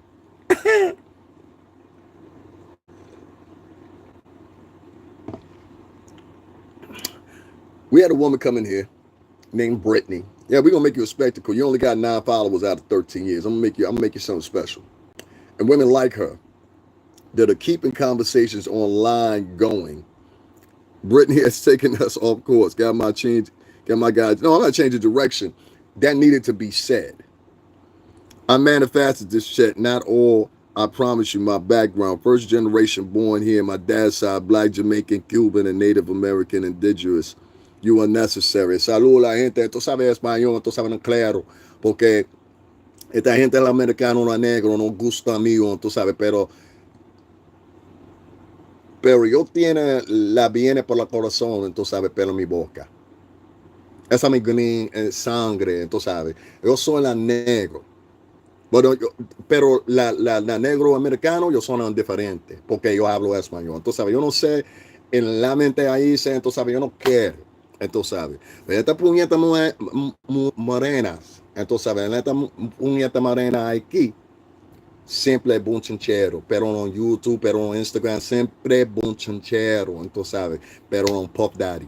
Entonces, ¿sabes? Esta porque ellos tienen el problema, entonces, ¿sabes? So, esta porque ellos no tienen un Cash App, yo no tienen la PayPal, yo no quieren, entonces, ¿sabes? Ese tan bueno conmigo, entonces, ¿sabes? No chavo por mí, está bien, yo tengo chavo siempre. Beso mi culo, puta. You stupid. Damn, Brittany is taking us off course. I'm gonna get back on it, Vada. Y'all make sure y'all hit up the Cash App too, man. We on an hour and a half mark. I ain't even mentioning it at the hour mark. You end up exactly with the system crashing for lack of resources. I try to tell them that. That's why I'm bringing shit up like that. A lot of bitches want to wear their pants in a relationship. It doesn't work. Can't no chick run me in no relationship. Won't no chick respect you, first of all, if she running. I keep telling these men all the time, and I hope one some of you ladies will back me up on this. The worst thing you could do, and I'm saying, and not assert some type of domination in the situation, the worst thing you can do is move in with your girlfriend. You understand? Because you're gonna meet a Brittany. Brittany, the one that was just in the chat room. No, I gotta say this to the young boys because they don't get it. Girls like Brittany, y'all think are cute because they got attitudes and stuff like that. I find this prison with a lot of guys, including Puff at one time. He thought Cassie was cute and cuddly or whatever. You see how she did him, right?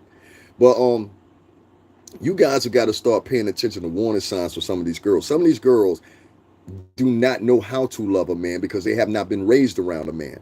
And the only thing they've been taught about men that look specifically like you is that you're terrible, that you won't be around.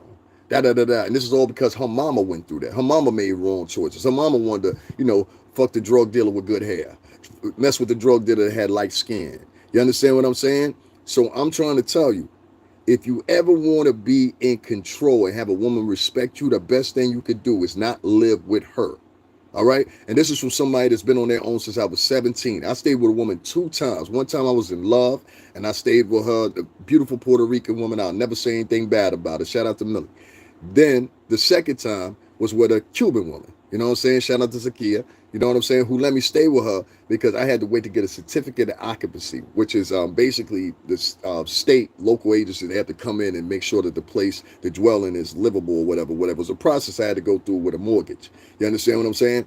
Other than that, men, don't get yourself in 2025 in situations where you're not on a lease, where you've been there for 3 or 4 years and she don't recognize you or she repeatedly throwing you out and stuff like that. These are the ramifications that come with when you live with women. How do I know? I done had partner after homie. Yo, son, listen, man, it's about 20 degrees out here. This bitch tripping on me, man. Can I come through the crib? You know how many times I done got that phone call in a lifetime?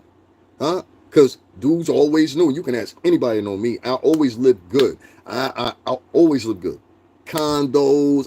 My last place I lived at in another part of Connecticut. You walk across the street, there was a gazebo.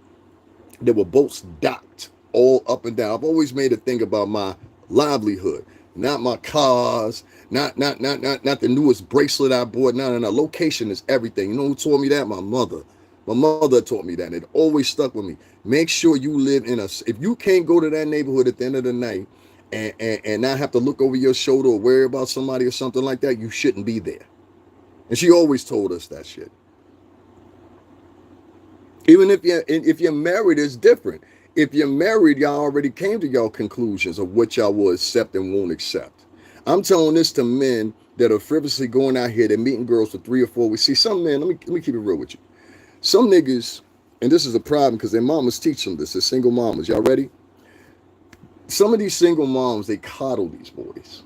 You understand what I'm saying by that? Like, they coddle it. Oh, come here. Da, da, da. You got to stop that shit with boys when they're about 2 years old.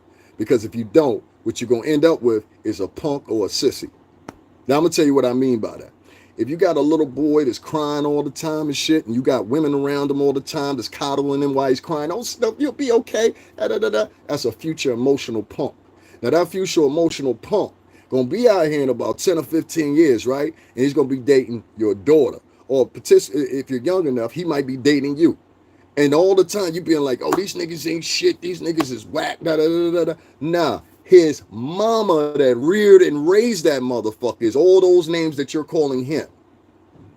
Because see, it's just like a product. You got a factory and you make Hostess cupcakes. You understand what I'm saying? Whatever. You understand? And your job is to make sure everything on the assembly unit comes down and is store ready so we can ship them out. So the ship out and store ready is now you as an adult. You understand what I'm saying? Now we're ready to ship the product out to the stores. You understand what I'm saying? Now, this is the difference.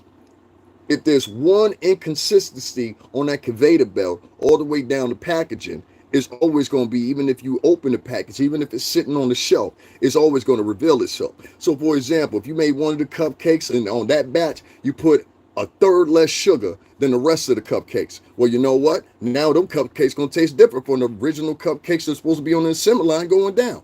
If you turn around and you package and leave a hole in the packaging or whatever, well, that's an error in the assembly. Now, when that Toasters cupcake gets to the store, what's going to happen? It's going to be a little stale. Why? Because it had an opening in the package. If you, say, don't put icing on the top of the Hostess cupcake, right?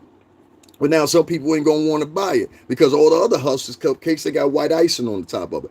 It's an unfinished product that you send into the store. And the same thing revolves around these children that you're rearing, especially the boys. Y'all are raising the boys to basically end up hating you. And I know that's a hard pill to swallow and you won't understand what I mean by that. But a lot of these boys, they hate their mothers. Hate them, can't stand them. And you know what the reason behind it is? Because their father ain't around. It's like almost like a cry for help and nobody's hearing them. Nobody listens to these black boys. Trust me when I tell you the same thing with Latin men. Nobody listens to them really like that. And so you end up with these tattered, fragile, focused motherfuckers that y'all end up trying to date or whatever. And then y'all be like, oh man, he did me wrong. No, the bitch that raised him did you wrong. The bitch that raised him did you wrong. She did you wrong and any other potential woman that runs in front of this little motherfucker. Because as a woman, this bitch should have known better than to teach this boy how to respect women, to teach this boy how to deal with women, to teach this boy what a man should do. Since you didn't want a man around, bitch, those are the things you have to do. And if you can't do that, then you should have got your uncle, you should have got your good cousins, you should have got that one, your granddaddy that worked down at the plant for fucking 20, 30 years. You understand what I'm saying? Those are the men that you bring around those boys. I can't stand and I hate to say it, I can't stand, it almost makes me cringe because we know the setback on it. When I see single moms and there ain't no dad or a man around to influence some little boys, especially when they're around the ages of like 3 years old all the way up to probably like 12. Those are the years you need a man around those boys, and more so a man than women. You understand what I'm saying? So a lot of people, they get confused about my comments on that or whatever. No, you need a man around for boys. These girls, these single moms, what they're doing is, not all of them, because there's some great single moms out there. Thank you very much. I appreciate that. Guys, make sure you hit up the Cash App and support the channel if y'all agree with anything I'm saying. I'm going to go back to the Indian thing and all that in a minute. But my point is, if you're raising these boys to not be proficient and when they're dealing with relationships, it's a clear example of you, ma'am, because you didn't have no solid relationships. You understand what I'm saying? So a lot of times you'll find a mom and the mom will be like, she got 2 or 3 or whatever. I'm talking about single mom. She got like 2 or 3. She finds a man to date or whatever. And he's a good dude, but she puts him in the category of all the bad dudes that she's dated. I ran into this myself. You understand what I'm saying? And I know how to pick up on it quickly. I'm like, soon as a chick, after our 3rd, 2nd, or even an hour, usually when I'm having a conversation, and I'll find this only particularly, and I hate to say this, with Black American women. I'm having a conversation with you within, I say 15 to 20 minutes. It's going to allude somewhere sooner or later what I can buy for you. Then it's going to allude somewhere or another. What do you do for a living? Where do you work? Where do you live? All these Q&A questions. I'm like, bitch, I just met you. I told women this. I just met you, bitch. I'm not telling you where I live at. You might be with the hitters.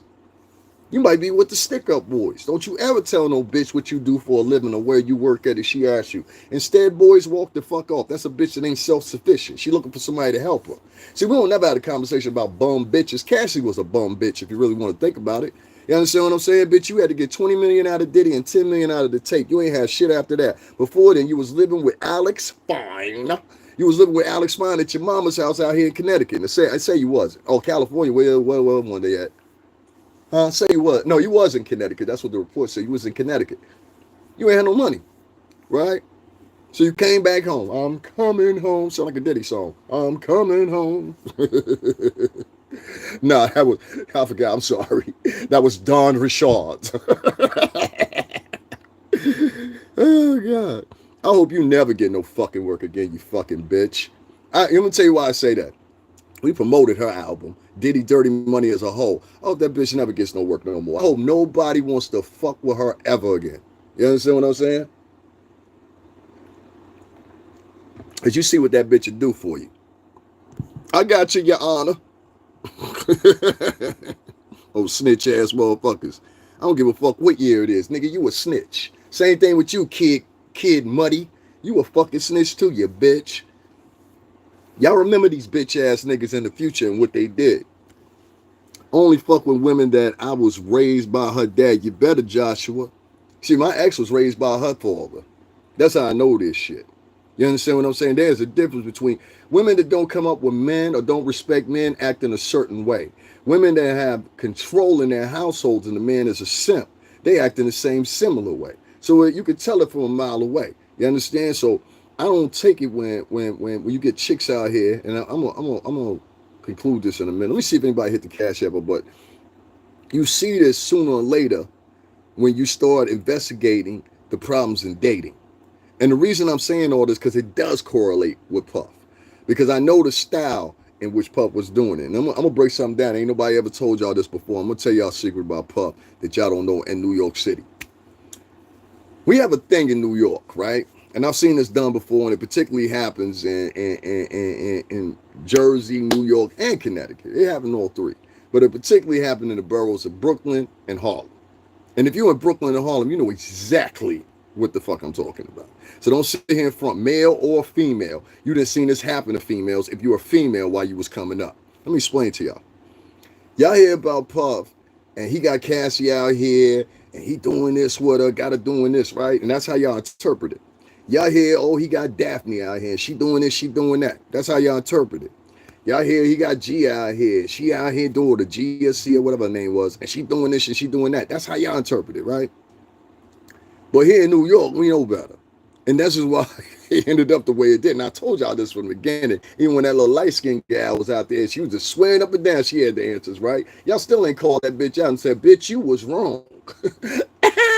And she collected thousands of dollars. You understand what I'm saying? But that's the game they play on here. It's all about on YouTube. YouTube is anti-Hollywood, but they want to be Hollywood. Ain't that funny? Anti-Hollywood, but want to be Hollywood. You ain't seeing no lack of motherfuckers sitting up there that was saying they were anti-Hollywood, want to jump on, what's that bitch's name? Grace, or whatever her name is, Nancy Grace's show. You ain't seen no lack of Hollywood want to be motherfuckers want to jump on any of them other shows either, did you?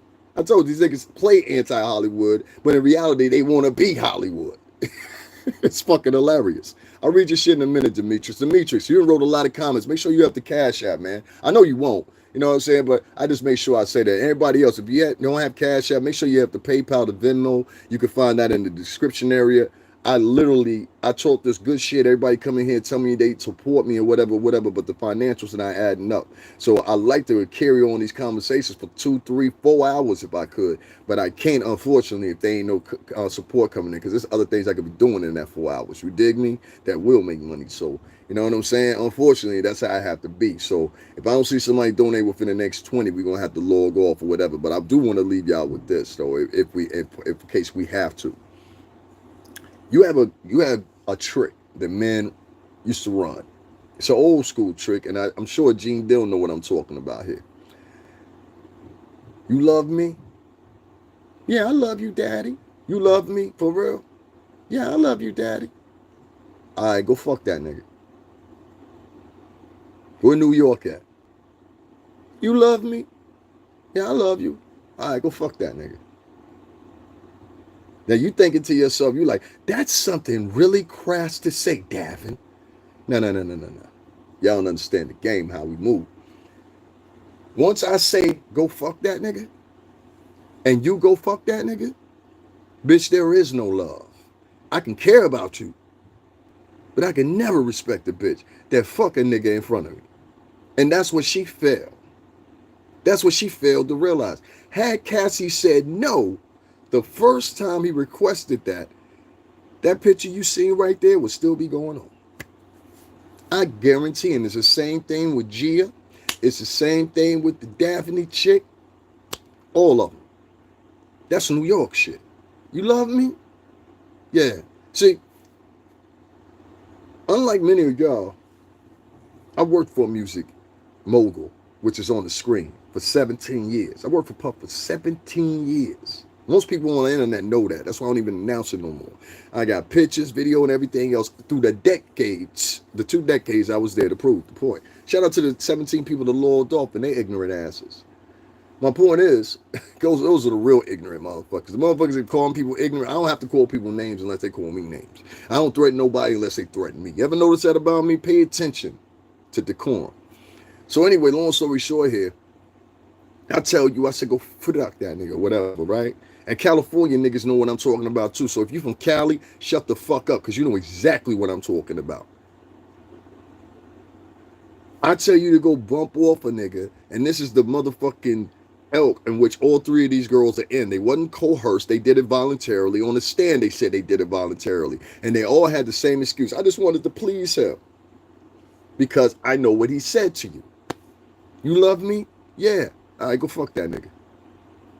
And you did it because you wasn't thinking about your heart. You were thinking with your pocket and your purse. Ain't that right, ho?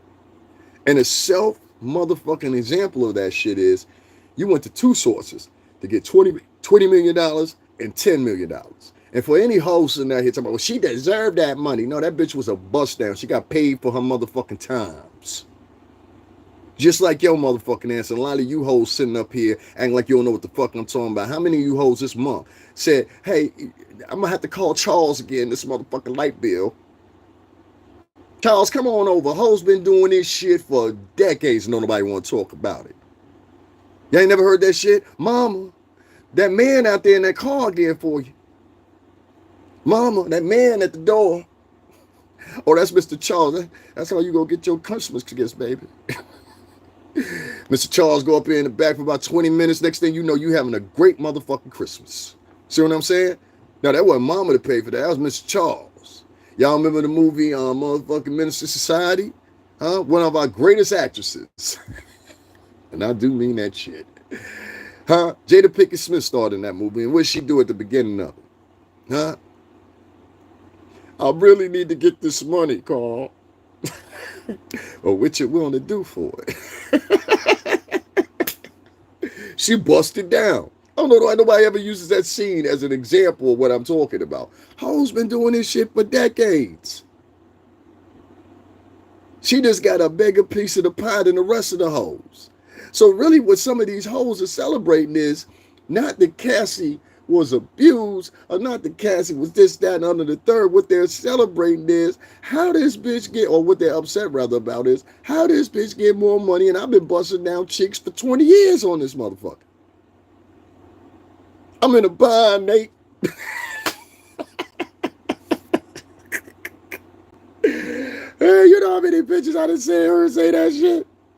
Half of you hoes are saying that shit now. Y'all meet a man, first thing y'all say about 3 or 4 days after.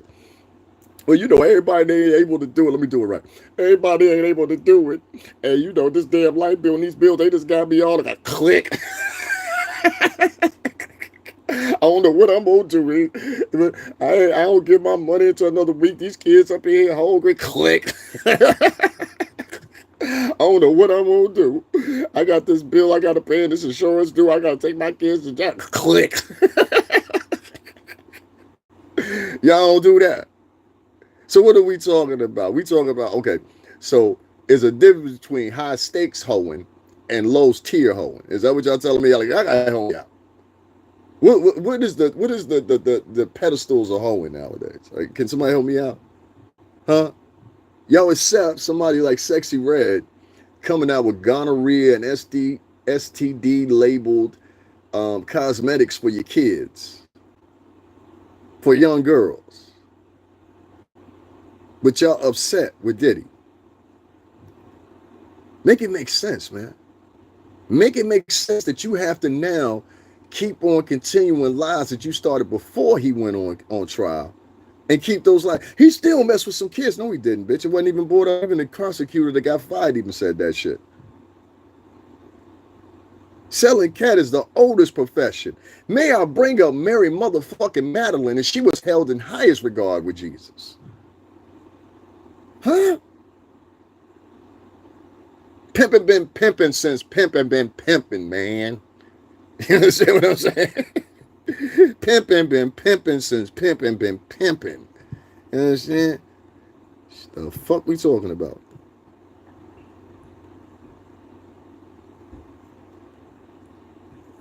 Okay, well, unfortunately, I'm going to end this real quick because I have been, everybody online, like, unfortunately, y'all, I got to end it because it's almost hitting the two. Again, I'm going to give you 15 minutes. I'm going to give you 15 minutes, though, but I have to unfortunately end this because, honestly and truthfully, I can't say it for 2 or 3 hours or whatever. I've had so many female bloggers and shit like that try to tarnish my name or lie on me. I mean, like, I caught a woman the other night lying on me.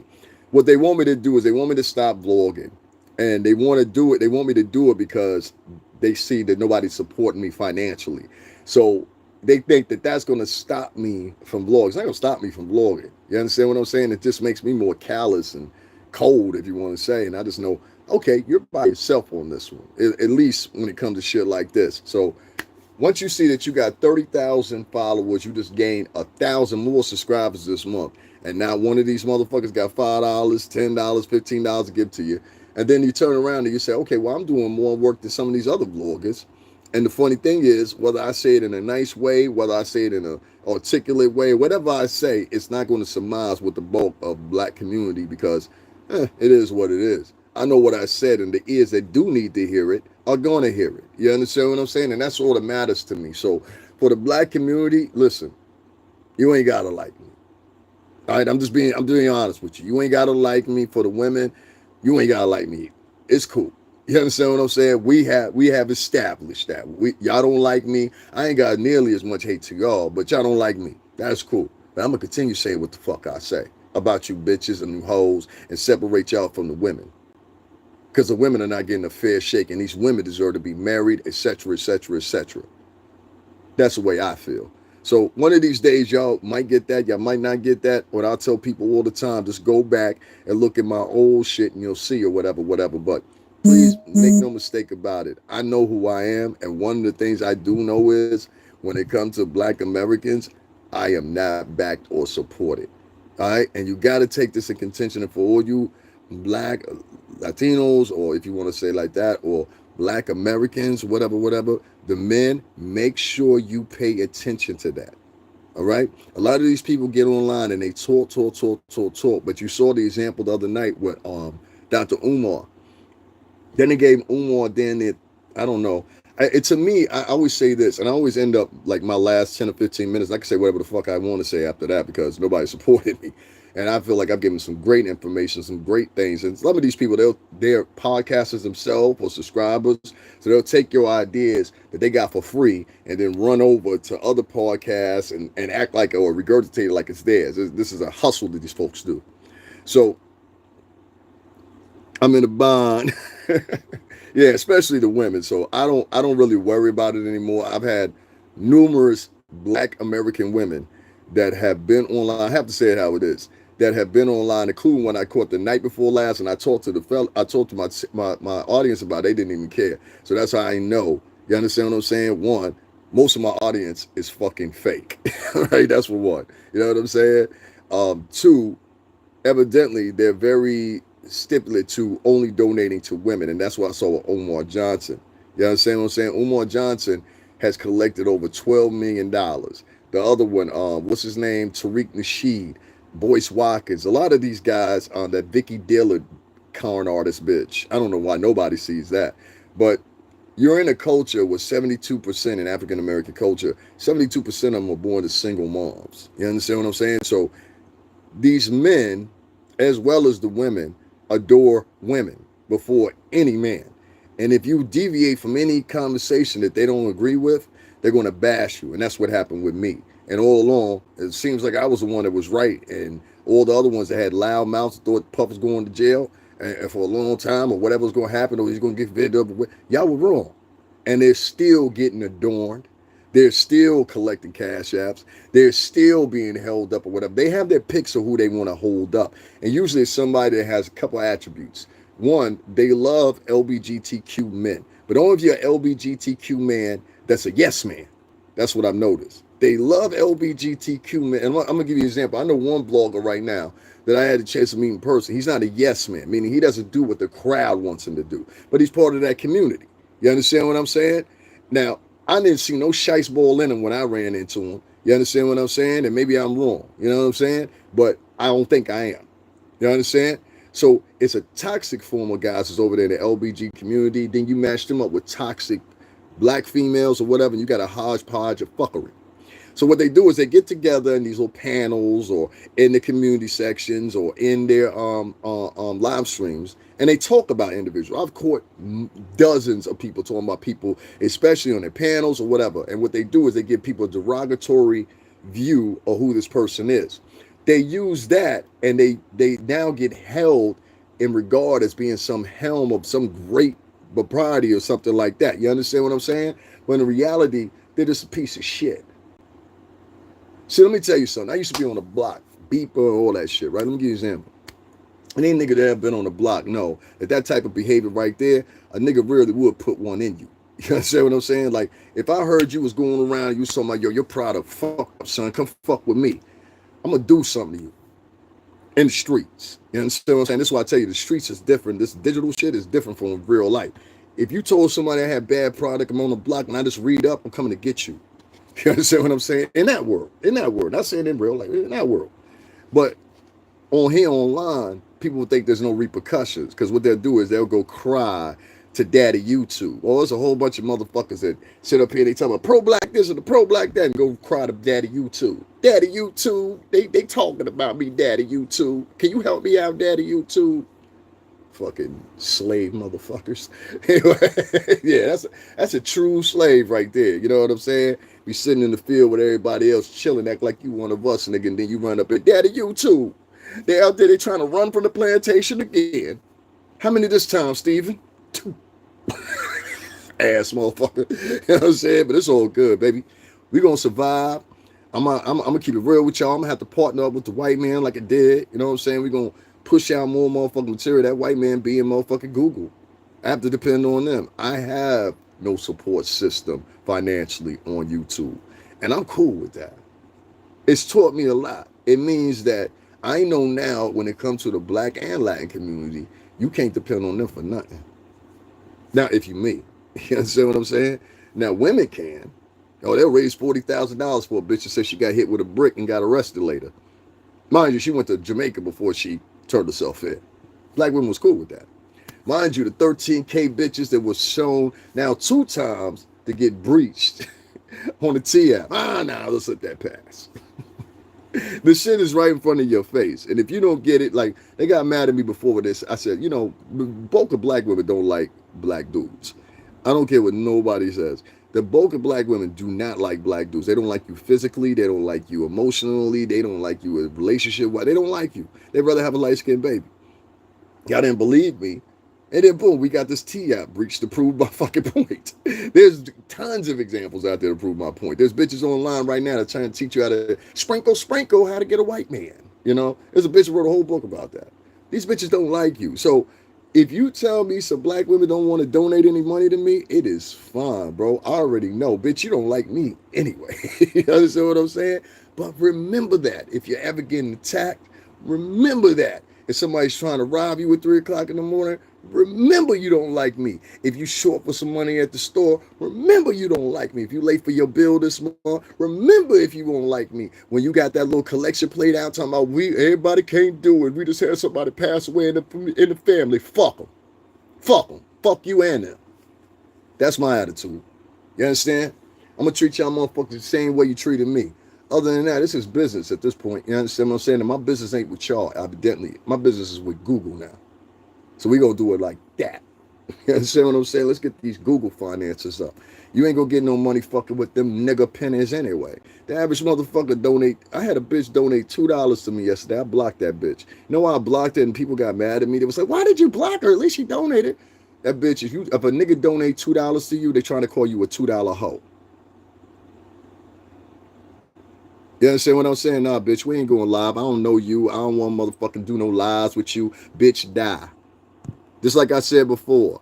You always got bitches out here trying to motherfucking tell me, let's go live. What benefit I got going live with you when you been here for a year and only got 31 subscribers and I got 30,000? Bitch, get the fuck out of my motherfucking chat room promoting your shit, you weak ass bitch. Bitch talking about let's go live. I ain't going live with you, bitch. I don't. If you know me, you would know I don't even team up with motherfuckers. You would not find one video on here. You know what I'm saying? You a fool. I'm done. Go ahead, Anthony. You can do that, Anthony. I don't even fucking know you, nigga. Die. You act like, nigga, I got 30,000 subscribers. You think I give a fuck if you leave? You sissy ass motherfucker. I don't give a fuck if you leave. You sound like a bitch when you said that. You're a fool. I'm done. Sound just like that single bitch that raised you. Get the fuck out of my chat, then, nigga. I don't give a fuck. You ain't even have a photo. Why the fuck would I give a fuck about you? You exactly the motherfucker I'm talking about. This motherfucker been here for 1 year, no subscribers. It's always them. Most of the people that talk shit about you, if you haven't realized it online, the majority of them all got one thing in common. They've all been online for a very long time, and they have none, if few subscribers. I've been over one of my favorite podcasters, shout out 5150, and 2 weeks in a row, I've seen the community within his chat room try to get him to fight and argue and shit. I went over there and watched Kwame Brown because he came back up in the shit. Saw the same shit with him. Saw the same shit over there with Willie D. There are niggas online that don't want to do nothing but keep drama and chaos and talking shit about people. They get a laugh off of it. You understand what I'm saying? You ain't gonna get a laugh off of me. That's why I talk to y'all motherfuckers the way I talk to you. You understand what I'm saying? And offline, I would be talking to you this, but with a pistol or a motherfucking trigger. My point is, you know what I'm saying? Like, and I had to prove that the other night. I was like, oh, word, I'm fronting, huh? I'm fronting, huh? I had to put that shit on delete. Nigga said, I'm fronting. I said, word, this sound like I'm fronting, nigga. Like, the fuck? You don't know me. Nigga tell me, you're a fool. I'm done. Oh, bitch ass nigga. Nobody give a fuck. There's no way you gonna tell me a nigga get 26,000 views and not one motherfucker donated. No, that's a personal shit. But you'll go over and listen to some bitch or some nigga talking about, child, Lord Jesus, talking like a slave and shit, and y'all giving them thousands. So it's a preference of the type of black crowd that they have on here. So I'm not worried about it. They don't donate a fucking dime if it doesn't matter. Like I said, I have my payback. And when I do, you understand what I'm saying? And I want to iterate one more time. If any of you motherfuckers ever spread any type of slander about me, I ain't going to be like Puff. You understand what I'm saying? If I get locked down, I'm coming to get one of y'all, the motherfucker that said it first. That's what, you got my word on that. You throw my shit in the mix, that's the last time you're going to gossip about any fucking thing if it's at that severity. I can guarantee you that shit. Because I had somebody come in here the other day and they said some shit. I don't know where the fuck they got it from. But I said, yo, if I was in real life, you would never say that to me in person. Especially if my peoples was around. We do something to you right then and there. You wouldn't even make it up out of there. A lot of motherfuckers came to New York. They were sitting down by the courthouse in the safe side of town. That ain't New York. Or going to Times Square. That ain't New York. Come over here where we at. You know what I'm saying? Talk that same shit. He had to announce his departure like he was at a... Yeah, I don't give a fuck. Like, that's what I be trying to tell you. The arrogance of these motherfuckers is beyond compare. Nigga, I got 30K subscribers, and you talking about, he's a fool, I'm gone. Like, to make yourself seem important. Then I go look at your file, and your file saying you've been here for a year with no subscribers. That's a motherfucker not even worth arguing with. Like, if you pay attention, that's why I always call out their following. The other motherfucker, the Britney bitch, have been here for 13 years. Bitch, you've been on here for 13 years trolling and being a spectator. But evidently, the black American mind is not fit for this. You know what I'm saying? I was talking about Judge Samarinian and make a connection about sexual assault that goes on in his country of origin, which is India. Even though he was born in Pennsylvania, he's from India. I was trying to read to these simple-minded motherfuckers, but what I'm figuring out, Heather, is these motherfuckers are dumb. Majority of them. They're dumb. And it makes sense. The bulk of motherfuckers that come and follow me, they're coming to follow me because this new YouTube algorithm, which I wish they would cut the fuck out. This new YouTube algorithm has it where strangers can find you. I need my original subscribers to find me. That's why I got to go through YouTube Studio again and get rid of these motherfuckers. Like, I don't give a fuck about subscribers. I don't even give a fuck. The only thing I give a fuck about, I ain't gonna tell you, but I don't give a fuck about subscribers. Subscribers are the least thing I'm worried about on here. You understand what I'm saying? Because who's the subscribers?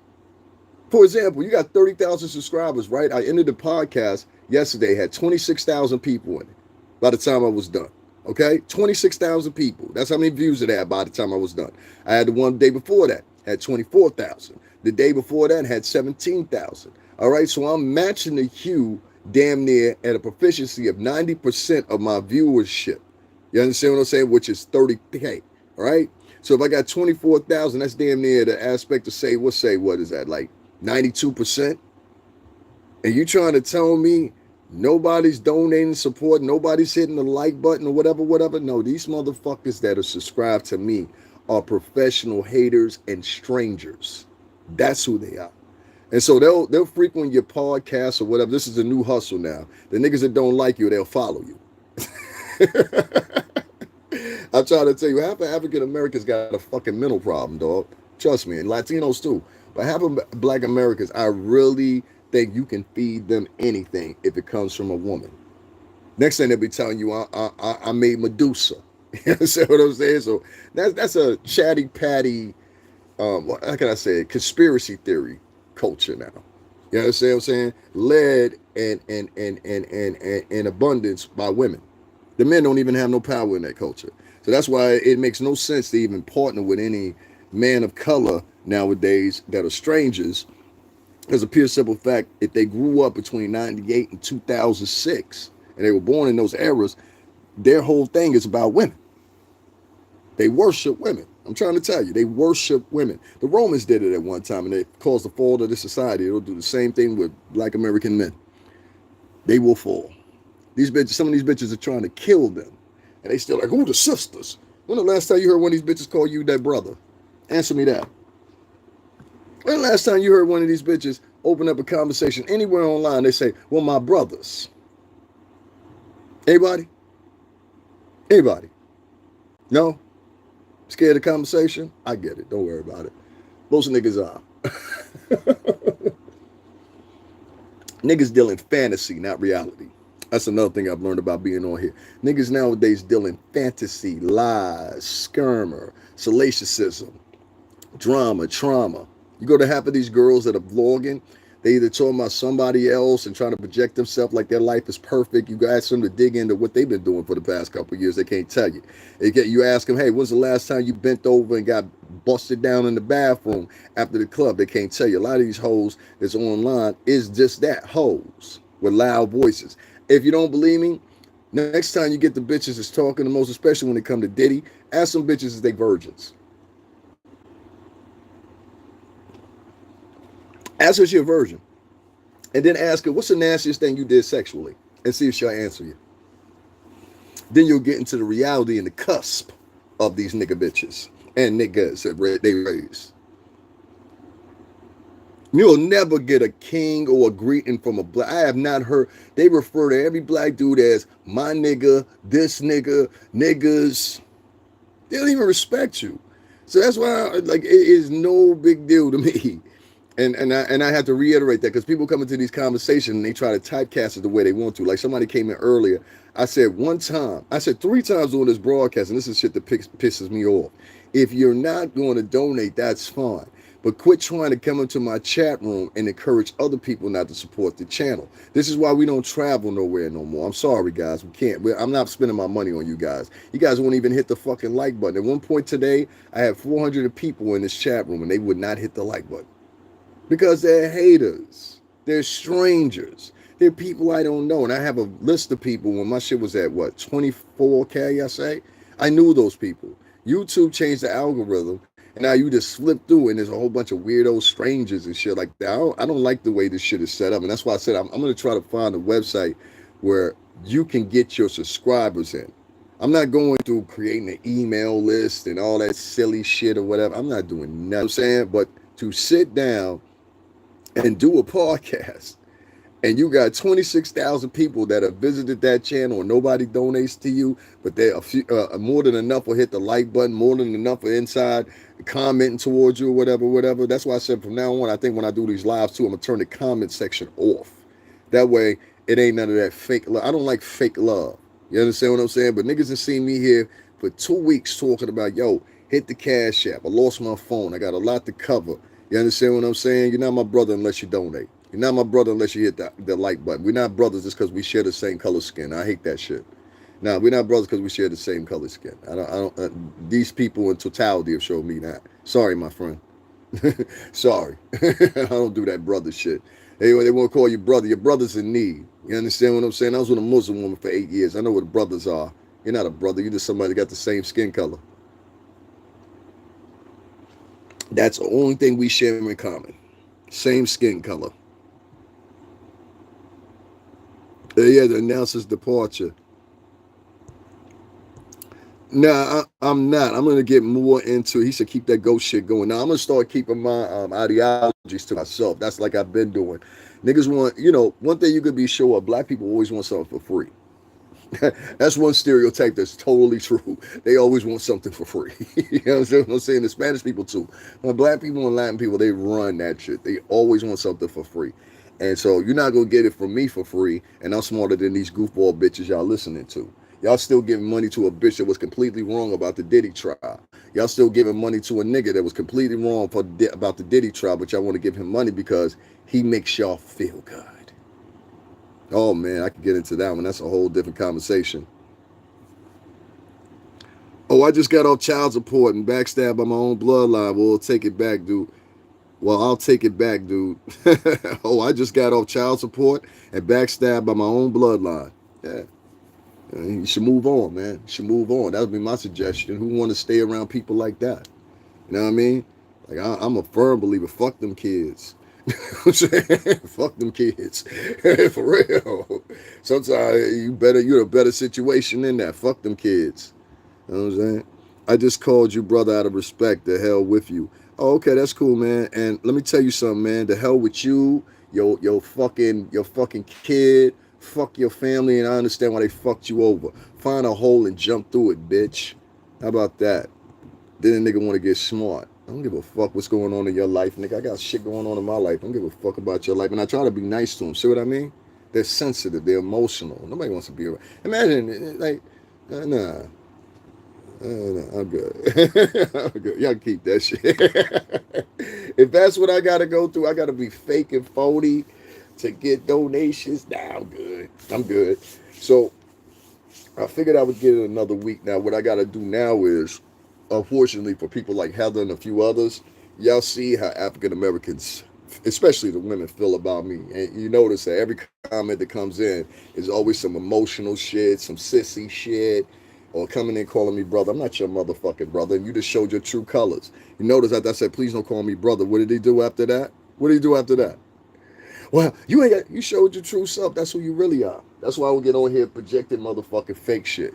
Now you get it? Now I'm not doing that fake shit with you. You know what I'm saying? Let me tell y'all something before I go. Pay attention to how people treat you. Pay attention to what you set yourself up for and how you are going to be treated. If you don't set a precedence about when you're getting treated, bitch, I don't give a fuck what you got to say, you sensitive bitch. There go another one. If you're not in control of how people control you, you will be ran. Trust me on this. If any of my niggas is in here from the out, you know what I'm talking about. Crystal used to have a thing that used to say this: run or be ran.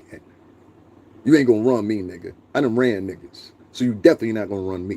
You understand what I'm saying? And whether you think it's by influence or whether you think it's about these little bullshit ass shaming tactics that these raggedy bitches put out there, but you're sitting up here bashing people. What about the good black woman?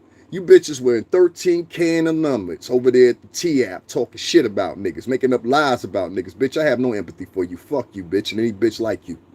Robin, Rosalind, whatever the fuck you. You an old bitch too, because only old bitches is named Rosalind.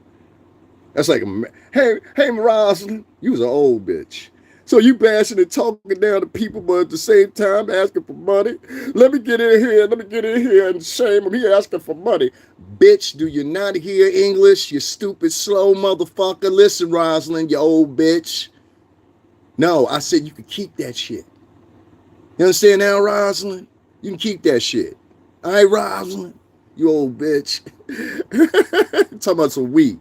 Bitch, ain't nobody saying nothing but you. You been here for 12 years and got one subscriber talking about weed. Ain't no weed, bitch. You. You. You the only one saying that. Fuck you, Rosalind. Old bitch. Diddy was an FBI informant. The FBI was always trying to destroy the black community. Here go one of these fake-ass pro-black niggas. Nigga, do you have proof that Diddy was an FBI informant? Show us the proof. Post it up. See, watch this. You got proof that Diddy was an FBI informant? Mr. Auto Detail, you blue-collar motherfucker. Do you have proof that Diddy was an FBI informant? Go ahead. If you did, you would have wrote it very quick. Nah, bitch, I ain't say everyone no. I said, bitch, do you have proof that this motherfucker was an FBI informant? Nigga, your name is Mr. Auto Detail. That's a blue-collar job. What you think that's an office job? I worked in the office for 17 motherfucking years. I worked at BMG, Arista, and Interscope. What the fuck are you talking about? You are a blue-collar motherfucker, nigga. Wake up. You blue-collar. You do auto detailing. Grease monkey motherfucker. No disrespect to anybody, but you a grease monkey. Now, bitch nigga, I'm going to ask you one more time, because whole niggas like you always got that motherfucking excuse. That's why I don't like niggas like you. This is a nigga that was raised by a single mom. Notice that his answers duplicate a motherfucking single mom. All right? This nigga done answered everything except for what I done asked him, you retarded motherfucker. So I'm going to ask you one more time, bitch nigga. Do you have motherfucking evidence that he was an FBI informant? And point us in the direction of where it is. If not, shut your goofy ass the fuck up. Because you sound like just one of them cackling ass bitches that you hang around with. I can't stand these motherfuckers, bro. Esa puñeta cabrón se la moreno ahí, entonces sabes, siempre de bonchachero, pero la mujer. Do you got proof, nigga? Yes or no? You see how long it's taking them to write it? This is a bitch, nigga. This is a nigga that live with his girl. This is a nigga that live with his girl. You can try all that tough shit you got. I got big niggas too, nigga. I got big niggas too, nigga. My dad is my life and my mom. Nigga, shut the fuck up, you're lying. And you still ain't answered the question, ho, nigga. I said, do you have proof that Diddy was an FBI informant? Now he's talking about, what are you talking about? What do you mean? Why are you so angry? Because you a hoe, nigga. That's why I'm angry. Because the exact thing that I'm saying these motherfuckers are, you just came in here and proved it. Niggas are never weary of perception. You think because me and you share the same color, that we think the same, move the same, was raised the same, we got something. We don't have shit in common.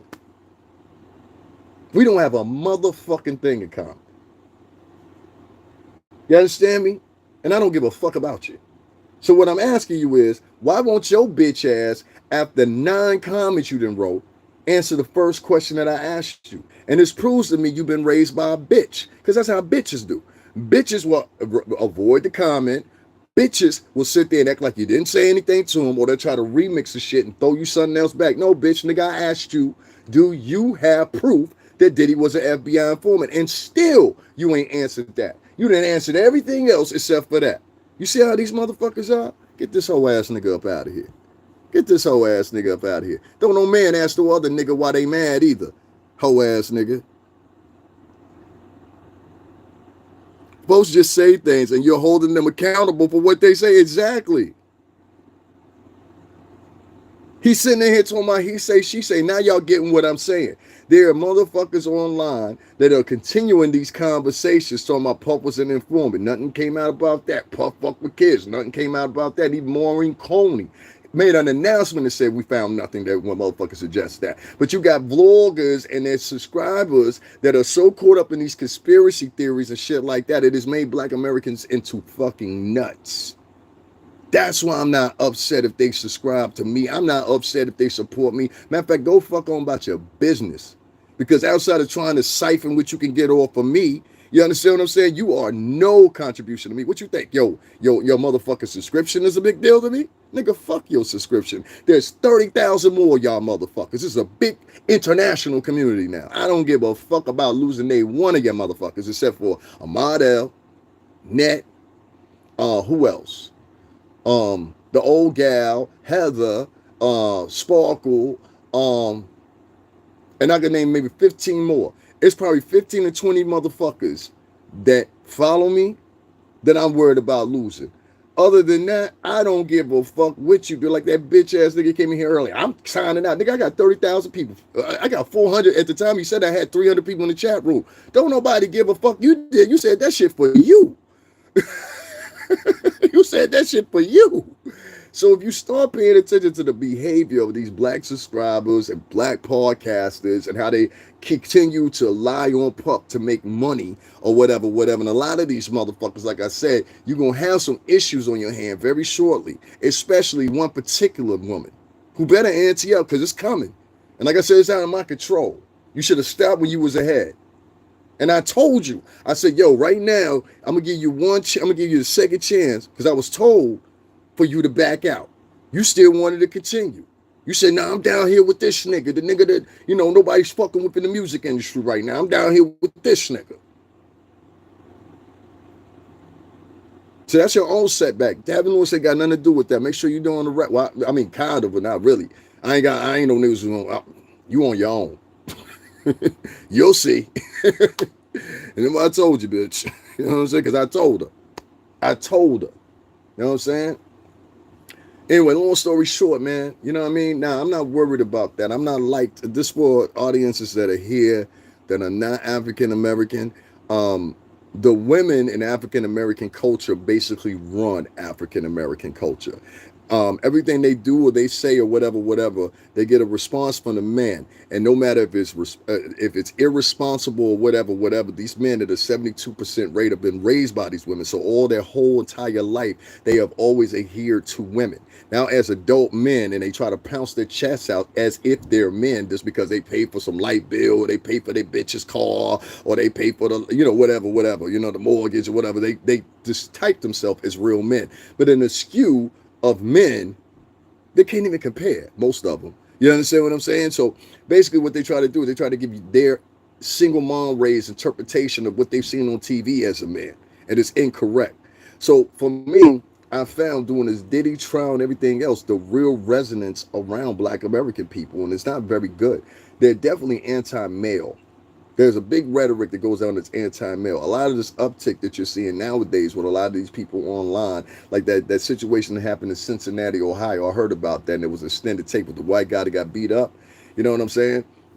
These bitches are not even realizing now, even on their own fight videos, they've got motherfuckers that are women coming in the comment section or whatever, talking about, yeah, that nigga's wrong, that nigga's wrong, that nigga's wrong. You notice like my likes haven't gone up and shit? Like, that's what they do. They're their own contingency of sticking up for everything that's women. There's nothing inclusive in black American culture about men. You must listen to me if you hear this. I'm not talking to black Americans either. If you're a black American, pay no attention to this. I'm giving you a summary of who these people are now, who they're becoming. They're trying to become quasi-conservative prudes, because this is all they've seen to be successful in white culture all their fucking life. So now these people are basically having an identity crisis. Same thing that's happening in Latin culture. They're having an identity crisis. So when you hear these people on there, and this is why I said the other day, people was like, yo, why you say that about mediocre tutorials? Because he's a New Yorker and he tries to talk like a conservative. He tries to talk like, that's another thing too. You seeing 40-year-old men, 45-year-old men, 50-year-old men running around here like they 70 and 80-year-old men talking in these high octaves. Same thing with Anton Day. I don't fuck with niggas like that. Niggas like that are no benefit to nothing. A nigga like that, the stream that they will get is doing commentary on some white man's show. They will never be the topic of interest in the conversation on that white man show. They'll be the commentator on that white man show. And I've seen this with a couple of different people. Pierce Morgan, motherfuckers get up there, think they're a star. No, you're not a star of the conversation. You're here to give your commentary. And after you're done, nobody's going to remember you were here. They set that man up because he was suing for them billions. Yeah, I believe it too. They don't even believe their own lies. If you have half a brain, you'll see this was a witch hunt. Exactly. I'm not going to where you're stuck. You stuck with me. That's what's up. Yeah, I'm gonna say what it is. And like I said, like for a lot of African, and if you're not African American, please double tap the screen, hit the like button. We don't need their support anymore. There is no support from them. The only people they support, like I said, and you can ask other male bloggers that look like me. Ask them when's the last time they got financially supported by another Black American dude. They'll tell you little if never. That's why I don't sit up here and take up for them no more. I was gonna do a story about that boy that got jerked out the car, whatever. I finally got the police footage, and when I see the police footage, it's totally opposite of what he was screaming. So now we got another one, just like that bitch that said she got hit with a brick. Y'all all thought she was telling the truth. She was lying. They gave that bitch $40,000. The other holder said that she was on the highway and saw the baby. They gave that bitch $40,000. The bitch that fell off the motherfucking strip pole and fell down and busted her whole fucking teeth. They had that bitch's teeth fixed in 2 days. But I got 30,000 motherfucking mostly Black American followers who are worthless. They can't help a motherfucker raise $500. After 2 weeks, can't help a nigga raise $500. You think I give a motherfucker about any of these motherfucking niggas? Nigga, fuck every last one of them. Honestly and truthfully. So I go to show you, if I was a bitch and I was up here and I was doing some wrong, they be really to hand you everything you need. What was the other one? The Gorilla Glue girl. They gave that bitch $40,000 and replaced her hair surgically. Because this 40-year-old bitch couldn't realize that putting Gorilla Glue in her hair was different from putting hairstyling hair in her hair. You see what I'm saying? So they reward the shitty people, and the people that make any sense in Black American culture, they shun them. This is their problem and will continue to be their problem. You understand what I'm saying? And to the point where they dissipate in society to a point that their population numbers don't even matter no more. And that's the trajectory they're headed to, and they're getting led there by bitches. Not women, bitches. So y'all keep on supporting them motherfucking bitches. They go to tell you what the sisterhood and these motherfucking hoes will do for you.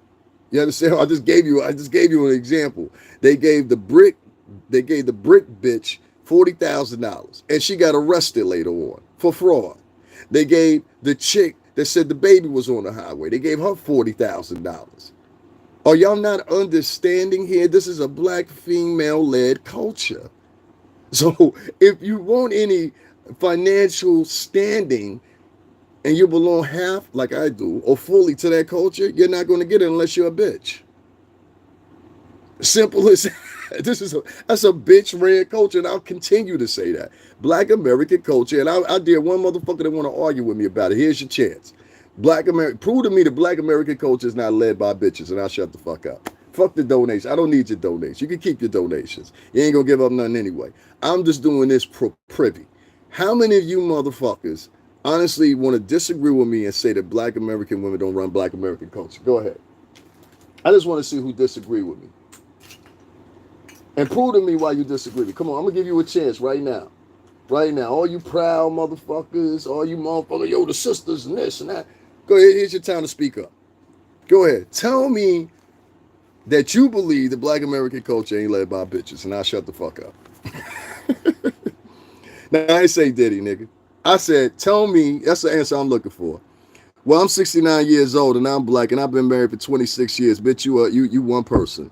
I don't give a fuck what you been called. I said, bitch, tell me, and fuck you and fuck your husband. How about that, all right? Because he a bitch-ass nigga to already sound like. Because you say you been in the house with a nigga for 26 years, and he ain't one time motherfucker stood up to you and said, hey, bitch, shut the fuck up. That lets me know you run that household. You understand what I'm saying? How do I upload? Bitch, I don't give a fuck what you do, bitch. Get the fuck out of my chat room. I don't give a fuck about you. This bitch in here write personal shit like I give a fuck about her. Bitch, you wasted your time. This Diddy story was crazy the whole time. I thought he did any word. Nobody give a fuck about your personal. I've been married for 32 years, and I ain't never been called a bitch. Maybe you should be called a bitch. Maybe that was the problem. That nigga in your house, he's scared to speak to you like that because he's seen. That's what I'm trying to tell you. These bitches run that culture. You understand what I'm saying? And that's why the niggas, I don't even look to them for no help. You can't look to, let me tell you something. If you a Black American dude, do not look to no other Black American dudes for help. They're not going to help you. You understand what I'm saying? Don't get in the pickle. They're not going to help you. They'd rather film you. There was a nigga in Chicago. I forgot what that nigga's name was. I know y'all remember it. He got shot in the middle of the street. Ain't nobody go over there try to help him or nothing like that. You know what they did instead? They filmed him dying. There was that girl that was in Texas. She got attacked by that white man with a pistol in his hand, and he sat there and pistol whipped it. It was two black dudes standing right there. You know what they did? They just stood there and filmed it. They're not going to help you. They'll film you.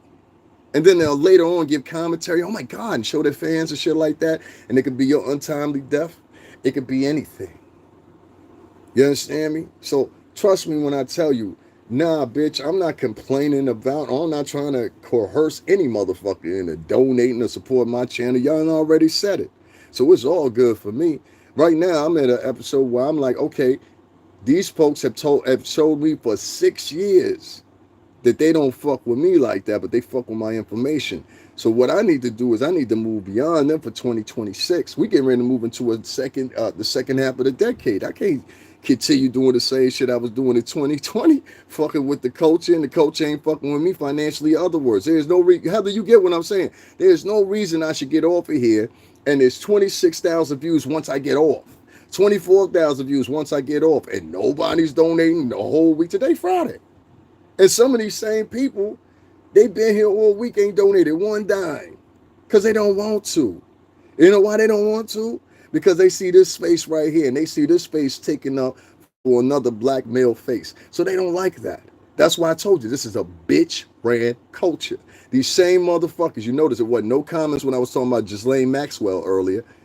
You see, it wasn't no comments when I said something about Megyn Kelly. As soon as I say something about them, this is the most sensitive batch of motherfuckers I have ever met in my entire life in this decade. They sensitive.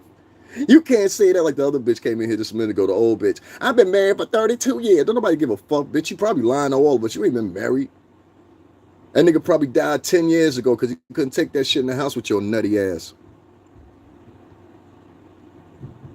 Yeah, it's like... They're domesticated. That's why I said, like, a nigga like mediocre tutorials and reviews, that nigga's domesticated.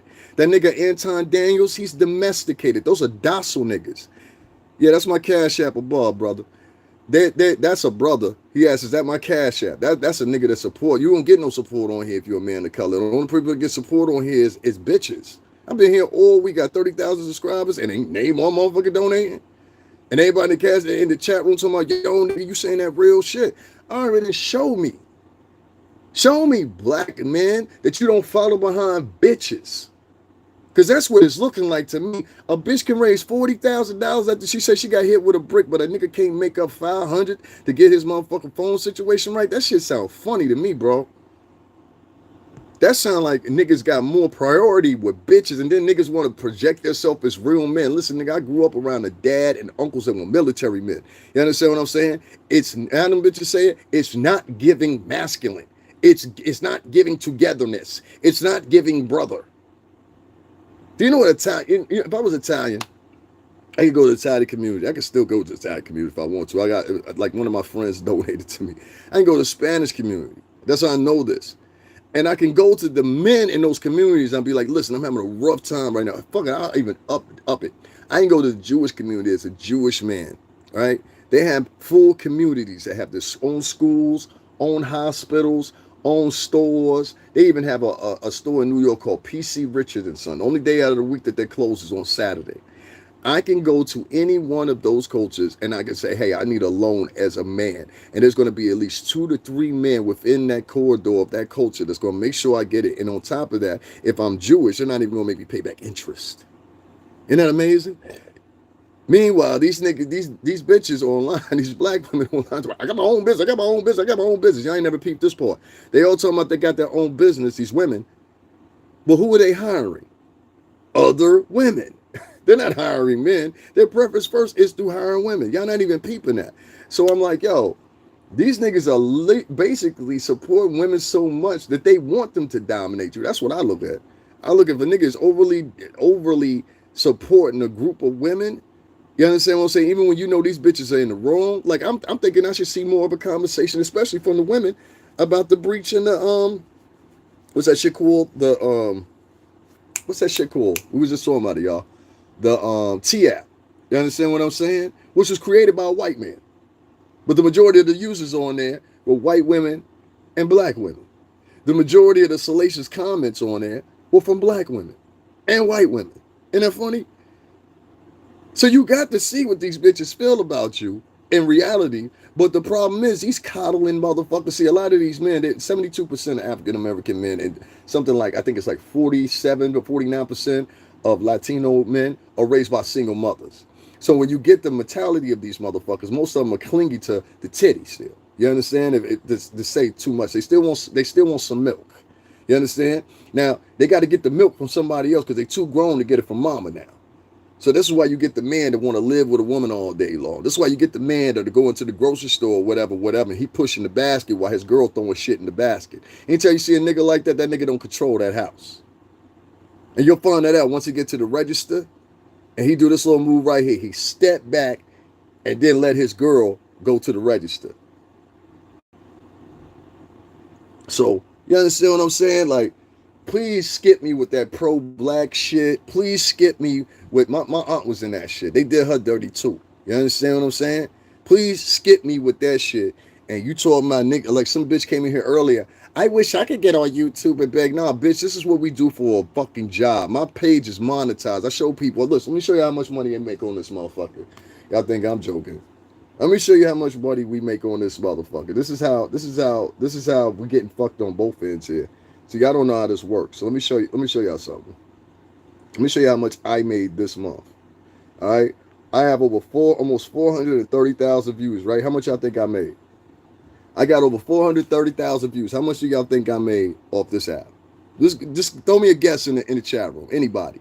How much do you think I made from 437,000 views? Go ahead, I'm waiting. Anybody? Anybody? I just want to know. How much do you think I made off of 400? Nah, not even close. How much do y'all think I made off of 400,000, 437,000, and I have 5.2K watch hours? That means that motherfuckers are watching pretty much all that I have. No, not 7K either. Y'all really think that's what these numbers are? That's why y'all not donating too. Heather's the only one even close. But go ahead. Who else want to throw out a number? Anybody? I'm gonna show you. And that's why I said Heather is close. That's how much I made off of 437,000 views. Hold on, let me show y'all again. Y'all see that number right there? $48.28. And somebody threw up, they said, well, most of your videos are probably in the yellow. No, bitch, they're not. See right there at the side? There's one video and that's on my latest videos. There's one video out of those latest videos. If you can see that. The other two are in the green. There's only one in the yellow. The majority of my videos are in the green, regardless of what you think. I go back and I edit the shit. So I make sure it's in the green. You understand what I'm saying? It's like I'm going to have to go back and edit this one because I know what I said yesterday. If you also notice, look right here. I'm going to show y'all something. Let me show you something. This is what I mean yesterday. You see how many views this got on it yesterday? 24K. I didn't get one motherfucking donation from nobody. So not only is black Americans fucking me over, but white American Google is fucking me over too. So they fucking niggas over regardless on this fucking app shit. That's why I said I might just go ahead and start make my own motherfucking website. They don't have to deal with this shit. You know what I'm saying? I ain't got to deal with trolls. I ain't got to deal with none of that. That's what my peoples was telling me. They was like, yo, just create your own website, dog, and stop fucking with them niggas. $48 motherfucking dollars for 437,000 views. And then niggas ask me, well, why don't you scroll that much? Because it don't matter how much fucking you work on this bitch.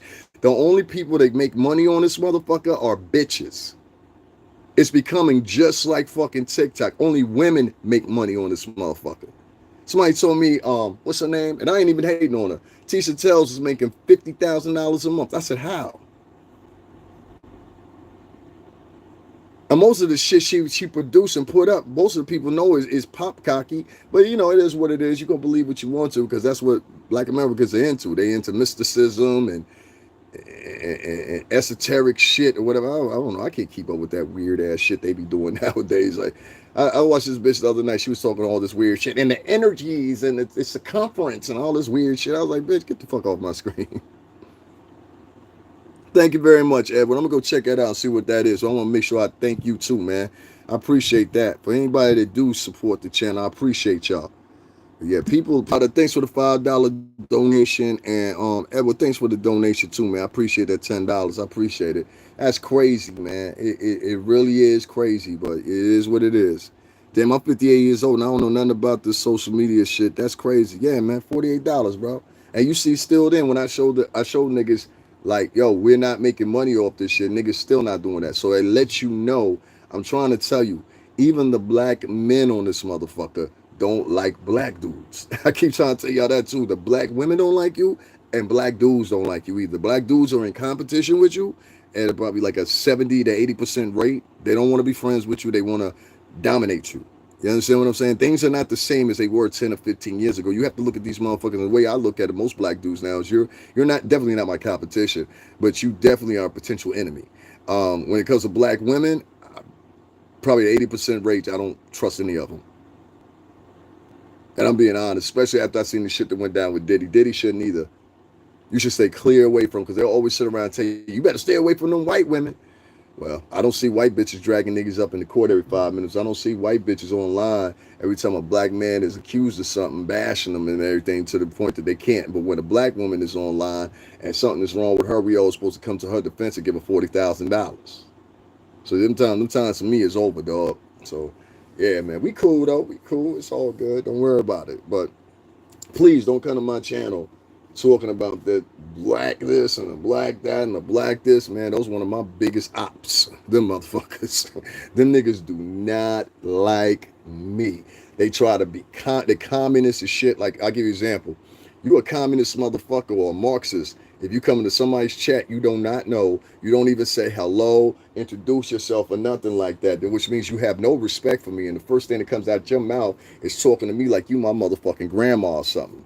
You understand what I'm saying? The bitch came in here and said, I'm 63 years old. Bitch, if you 63, why the fuck are you watching me? I'm not 63. You understand what I'm saying? I don't even hold a demographic for hoes like that.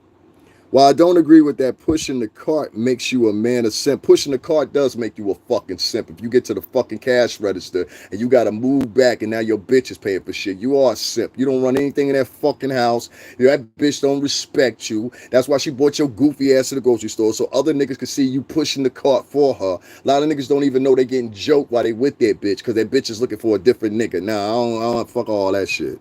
Fuck all that shit. Fuck all that shit. Fuck all that shit. Get your ass out of here. You like bitches too. Fuck out of here. I don't give a fuck about nothing you got to say. I don't like no nigga that always motherfucking making up motherfucking excuses for shit. Cause you can be doing some bullshit, but we need a man.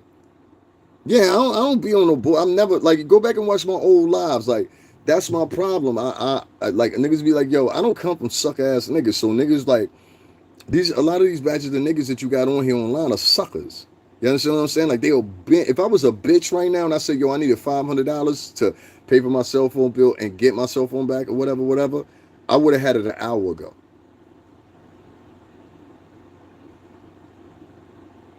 Exactly. If he ain't playing at the register, he's a dependent. You understand? I can understand one time, two times, whatever. But I've seen niggas do that. And they come in the grocery store all cocky or come into a store where they paying for something. And ladies, let me tell you something. Watch out for this nigga right here. This is a nigga around tax time. He hug you from behind and shit like that. But nigga come around you from behind and put his arms around you after you done purchased something. That nigga don't love you. That nigga using you. But I ain't tell you. You know what I'm saying? You find out on your own. You're so smart. They're so smart, you know. So, I don't give a shit. I do not give a shit. Anybody got any questions for me? Anything like that? I'm about to wrap it up. We made a whole $15 here. I said, God damn, the niggas don't want to see you make no money. YouTube don't want to make you see you make no money, man. A nigga can't win out here, man. You know what I'm saying? They want me to go back. They want me to go back to the streets so much, but I ain't gonna do it. We'll be all right. I'll always find a way. We about to put out some new music. I ain't putting it on this channel though. Fuck these people on this channel. These people on this channel is fucking full of shit. Hey, fuck this channel. I'm thinking about altogether just working on my other channel or whatever. YouTube, Heather. I'm thinking about working on my new channel more. So I think I'm gonna be a little less on this channel. This channel is kind of like bullshit now. Unfortunately, I've had a whole bunch of nasty, benign black women that pretty much anything they say other black women are gonna believe. So most black women, that's how they are. If another black woman said, "I got to believe it," them bitches are real dumb in a way. Um, and black dudes, it doesn't matter what you tell them. If you're a black woman, they're gonna believe it. So they so pussy hungry. So and you win both ends with them. So I don't really look at black Americans as like supporting me, if you know what I'm saying. Esto sabe, pero la gente latino. So I'm good with them. I'm so good with you. You know what I mean? Like, to be quite honest with you, based off that fact, I wish less and less African Americans would even come check out my podcast at this point. You know what I'm saying? Like, I'd rather you not even come around. You know what I'm saying? So if you feel free, unsubscribe. Um, we really don't have anything in common. You know what I'm saying? Obviously, you guys are draped in showing people showers of fakeness and lies and carrying on conversations that are not even relevant anymore, like the Diddy conversation. It's little motherfuckers running around here having whole podcasts talking about children that were abused and never were abused and don't exist, but making money off of it. So, you just got to realize you're dealing with a whole culture that's filled with nothing but trying to see themselves as superstars, um, not impactful with the truth, let bitches lead them. And I stay away from any group of men that let bitches lead them. Because you can tell. Like, how many of y'all been around black American dudes lately and noticed that they act really, really, and Spanish American dudes too, and realize they act very, very feminine? You ain't noticed that? Like, they act real feminine. You know what I mean? Like, they're going to have a temperature. Yeah, who cares? Well, you too, Elder. Peace. No, I'm not. I don't help anybody out. I just said that. I don't know if anybody's listening to me. Um, I'm not into helping any African American out except for motherfuckers I already knew. Other than that, I'm treat y'all the same way y'all treat me. Y'all running around from podcast to podcast telling people I'm a terrible person. The only thing I've ever done is try to help African Americans. You go through my diatribe for the past 6 years, you'll see that quite evidently. There's nothing you can do to argue that with me. You understand what I'm saying? But instead, they allowed black American women, because you say something like, say I say the word bitch, right? I say the word bitch. One, I'm gonna run back and they'll say, he said the word bitch. Da, da, da, da. Mind you, they're in a podcast with other women, and the other women, the whole entire podcast, they're using the word bitch more than I am. Or if it's a LGBTQ man, they'll keep repeatedly referring to somebody as a bitch. And I pointed this out with several different LGBTQ podcasters that I see over there, and no problem. So what they do is, I've noticed this: the uglier you are, the darker you are, the less attractive you are, the more normal you look, they love you. But if you look like anything that's better than them or anything that's different from them, they don't like you. And this is the way that black American culture is nowadays. So I really don't give a fuck. You understand what I'm saying? They're not doing anything to help me. So I'm not helping you. You understand what I'm saying? And trust me, I'll be one of the best niggas you want to fuck with if it come to getting music to niggas, because I've been in the music industry for so long. But no, I'm not helping people anymore. No. Every time I've helped African American people, it's always backfired on me. I can give you an example the other night. The other night I was on the subway, if anybody remember. I was on the subway, what was it, night before last? I'll give you a quick story and then I'm out. I was on the subway and there was a man literally with his shirt off. He was laying down on the ground on the nasty ass subway. And the borough that the subway goes to, Brooklyn, you would know that is not what you want to do, especially going to East New York. But I digress. So this man was laying on his back on the subway, shirt off, pants damn near, and he was asleep, or it looked like he was trying to catch some rest or whatever the fuck he was doing. A girl comes up behind him or whatever. And I'm thinking the girl want to step over him because other people were sitting on the train. They sitting down. I wouldn't even have sat down if that motherfucker was laying right there. That's why I said some niggas are crazy. I tell you the shorty, I say, yo, shorty, leave that man alone, because the pure simple fact, you don't know what he on. The nigga jumps up out of nowhere, talk about, yo, what you say to my shorty, da, da, da, da, da. So anybody was on the train, y'all know what I did. I grip up. That's the first thing. You understand what I'm saying? So he don't even know. He thinking everything all right. Nigga, I got 2 belts on. Pay attention. Like, you know what I'm saying? I know where I'm at. So anyway, long story short, Me and a nigga, we get into like a little word tussle or whatever. I play it smart, you know what I'm saying? Grip down, hop off at the next stop. I just gripped up because I was like, I already had in my mind, next stop I'm gonna get off. Because if I pop him, I'm gonna have to pop everybody on this train. You know what I'm saying? To put some kid in danger, something like that. There's more to come with that. So I was like, let me just handle this the way it is. But once again, it was a nigga that was doing too much for a bitch. You see what I'm saying? Like, I'm trying to tell you, black American dudes, they are bitch hungry. So, like, nah, nigga, like, respect to everybody and everything like that. But, yeah, we good with black American support. Y'all don't have to donate a motherfucking dime to me. That keeps me free. And I can say whatever the fuck I want to say. You understand what I'm saying? I can say whatever the fuck I want to say. So, if you hear me having a conversation about the black American community not donating to me and whatever, let me put this clear to you. I don't care. Okay? I don't care. I don't care. As simple as that. I don't care. That doesn't mean fuck y'all. That just means I don't care. I know where your positions are. I know that most of you are communists, Marxists, tribalists, or whatever. This all's been instituted by your women. So, nah, I don't care about that, man. So you can stop it with that or whatever. Y'all hearing it from my words. You don't have to donate a dime for me. Why? Because I don't expect it. That's the funny shit about it. These niggas think like, you nigga, I got that shit last week. All right? There's a few people on here that really think I ain't gonna get my phone fixed and they like to see me down. Like I ain't gonna get another phone or some shit. Like, bitch, I'll get the phone. Like, don't worry about that. I'll get it on my own. You know what I'm saying? It's a difference between bitches and women. Yeah, it's a big difference between bitches and women. And I'm just tired of the whole, Heather, the thing about me is, if you're still here, the thing about me is I'm watching and other podcasters are saying the same thing. It's just coming funny how even black men, you can't depend on a black dude, but a black chick can depend on a black dude. But if you go to other cultures, the men can count on the other men. And I've gave more than an example for employment, for money or whatever. One of the biggest reasons Puff is in jail right now, so many people, didn't go and they deviated from him because he was giving his money to bitches. He was doing the exact same thing. Look at the bitch right there. The bitch standing right beside him took him for $20 million. You see what I'm saying? So when you dealing, it seemed like to me, niggas prioritize bitches before anything. They bitch hungry. And when you bitch hungry and you sending bitches 20,000 in Ubers and all this shit like Puff was doing, this is what happens. And you see how the culture, when you coined the phrase black excellence, were they excellent to you, Diddy? Were they excellent to you? No, them niggas sat down at that courthouse and said, I hope he go to jail. See what I'm saying? So, Puff, if I were you, get off that pro-black shit. These niggas is not the same no more. The pro-black that they preaching is shrouded in women's rights. You understand what I'm saying? So don't be a fool.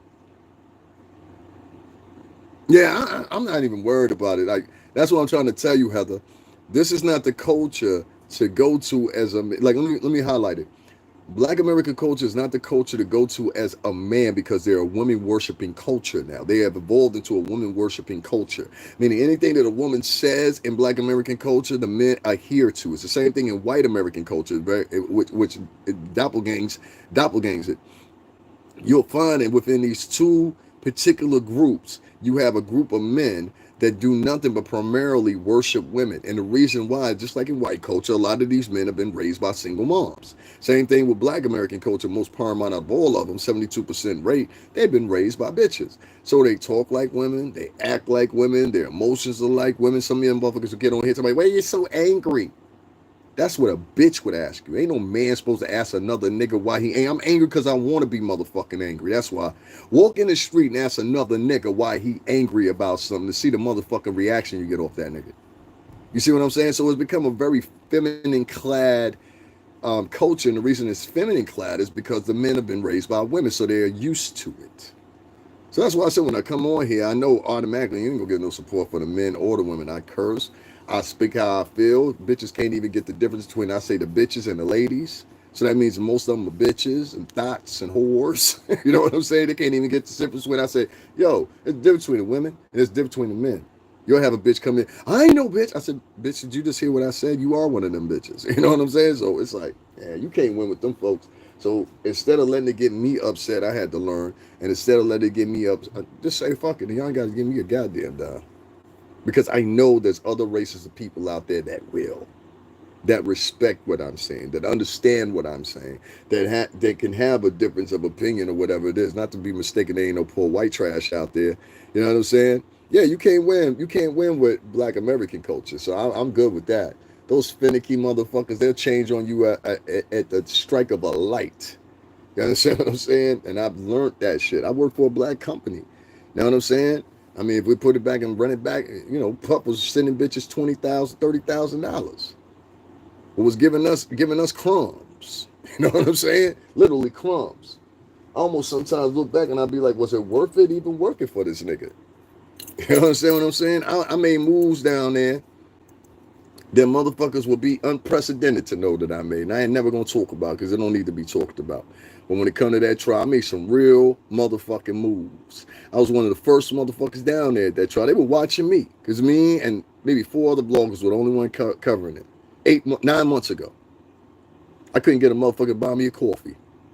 So there's definitely been a set of account of people that are on here that feel like and they don't just do it to me, but it's a group of black people that are on here, and I got to talk about it, that regulate themselves to going around and basically reprimanding people in the that they feel is in the culture or look like them, so they can't make any money and shit like that. They're doing this to a whole bunch of people. They will label. They even had white people helping them. Like they had this white dude named what's his name, the Popcorn Planet nigga. Him and that lazy eye bitch that he be having sitting over there in that little dirty ass room. Same thing. Motherfucker was online talking about calling niggas Diddy supporters and all this shit or whatever. Like real high schoolers ass shit. And the only reason they were doing it is because it would put them in front frame for viewership. It would put them in front frame for donations. So basically they sacrificing you so they can get donations. So if you go on and you talk about me on a podcast or whatever, the bitches is willing to sacrifice you because of pure simple fact they know you got a name. And like that bitch you just seen coming in earlier that was talking all that shit. This bitch been on here 13 years and had 9 followers. They need that look.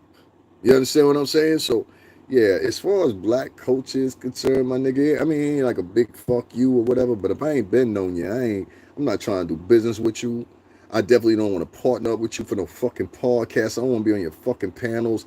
Now, you are like worthless to me, really. You understand what I'm saying? As far as what I'm aiming for, you're worthless to me. And there's nothing wrong with saying that. And I wish more people would start saying that. Like, it's okay to tell a motherfucker, hey, look, you're worthless to me. Nothing you're doing is beneficial for me. You understand what I'm saying? And you gotta learn how to keep it like that. You know what I mean? As I'm sitting here watching my thing come up, reminder, your bill is due on the 6th. It's $500. Let me tell you something. I was down. Let me tell you how I know it's a bitch ran culture, black American culture. I was down at the Diddy trial 9 months before a few vloggers, but one particular vlogger, y'all know who I'm talking about, that little light-skinned gal. I ain't gonna say that bitch's name. But that bitch came down there, and she was from California.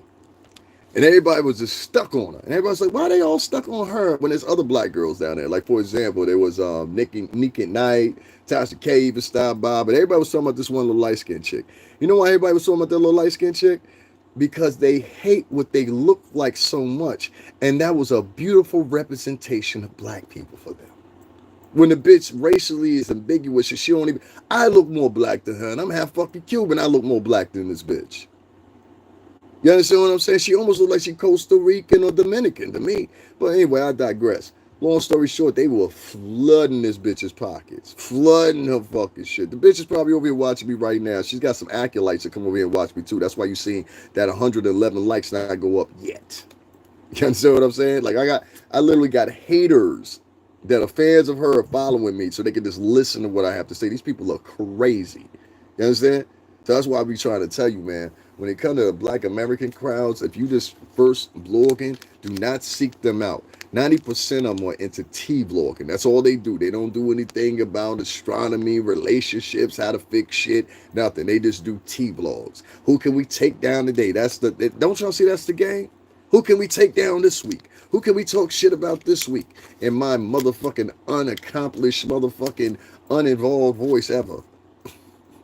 So it's a whole market of fuck niggas, basically. You understand what I'm saying? You think I'm worried about that? No, no, no, no. I learned the game a long time ago. Don't worry about what black Americans support, because they support, and white Americans too, they support the worst. Anytime you get $40,000 to a bitch, y'all know this line. If you seen a nigga get hit with a brick before, you would know that bitch wouldn't have got up to tell the story. And y'all still gave her $40,000, you the dummy at that point. If you see a bitch that say she was on the highway and there was a baby walking on the highway in a diaper, and this is why she did what she did or whatever, kind of find out she was lying, and y'all still give her $40,000, that lets you know this a bitch ran culture. If you let a bitch sit in front of a courthouse for a month and a half and lie to you and act like she the motherfucking T and tail of everything, right? And then kind of find out this bitch is completely wrong, then you let you know this is a bitch ran culture. So when it comes to bitch ran cultures, what I gotta tell you is this: no matter if it's Black American, Latin American, because a lot of them is bitch ran too. You know what I'm saying? You're gonna find very quickly that anybody got a bitch raised culture, they always end up losing.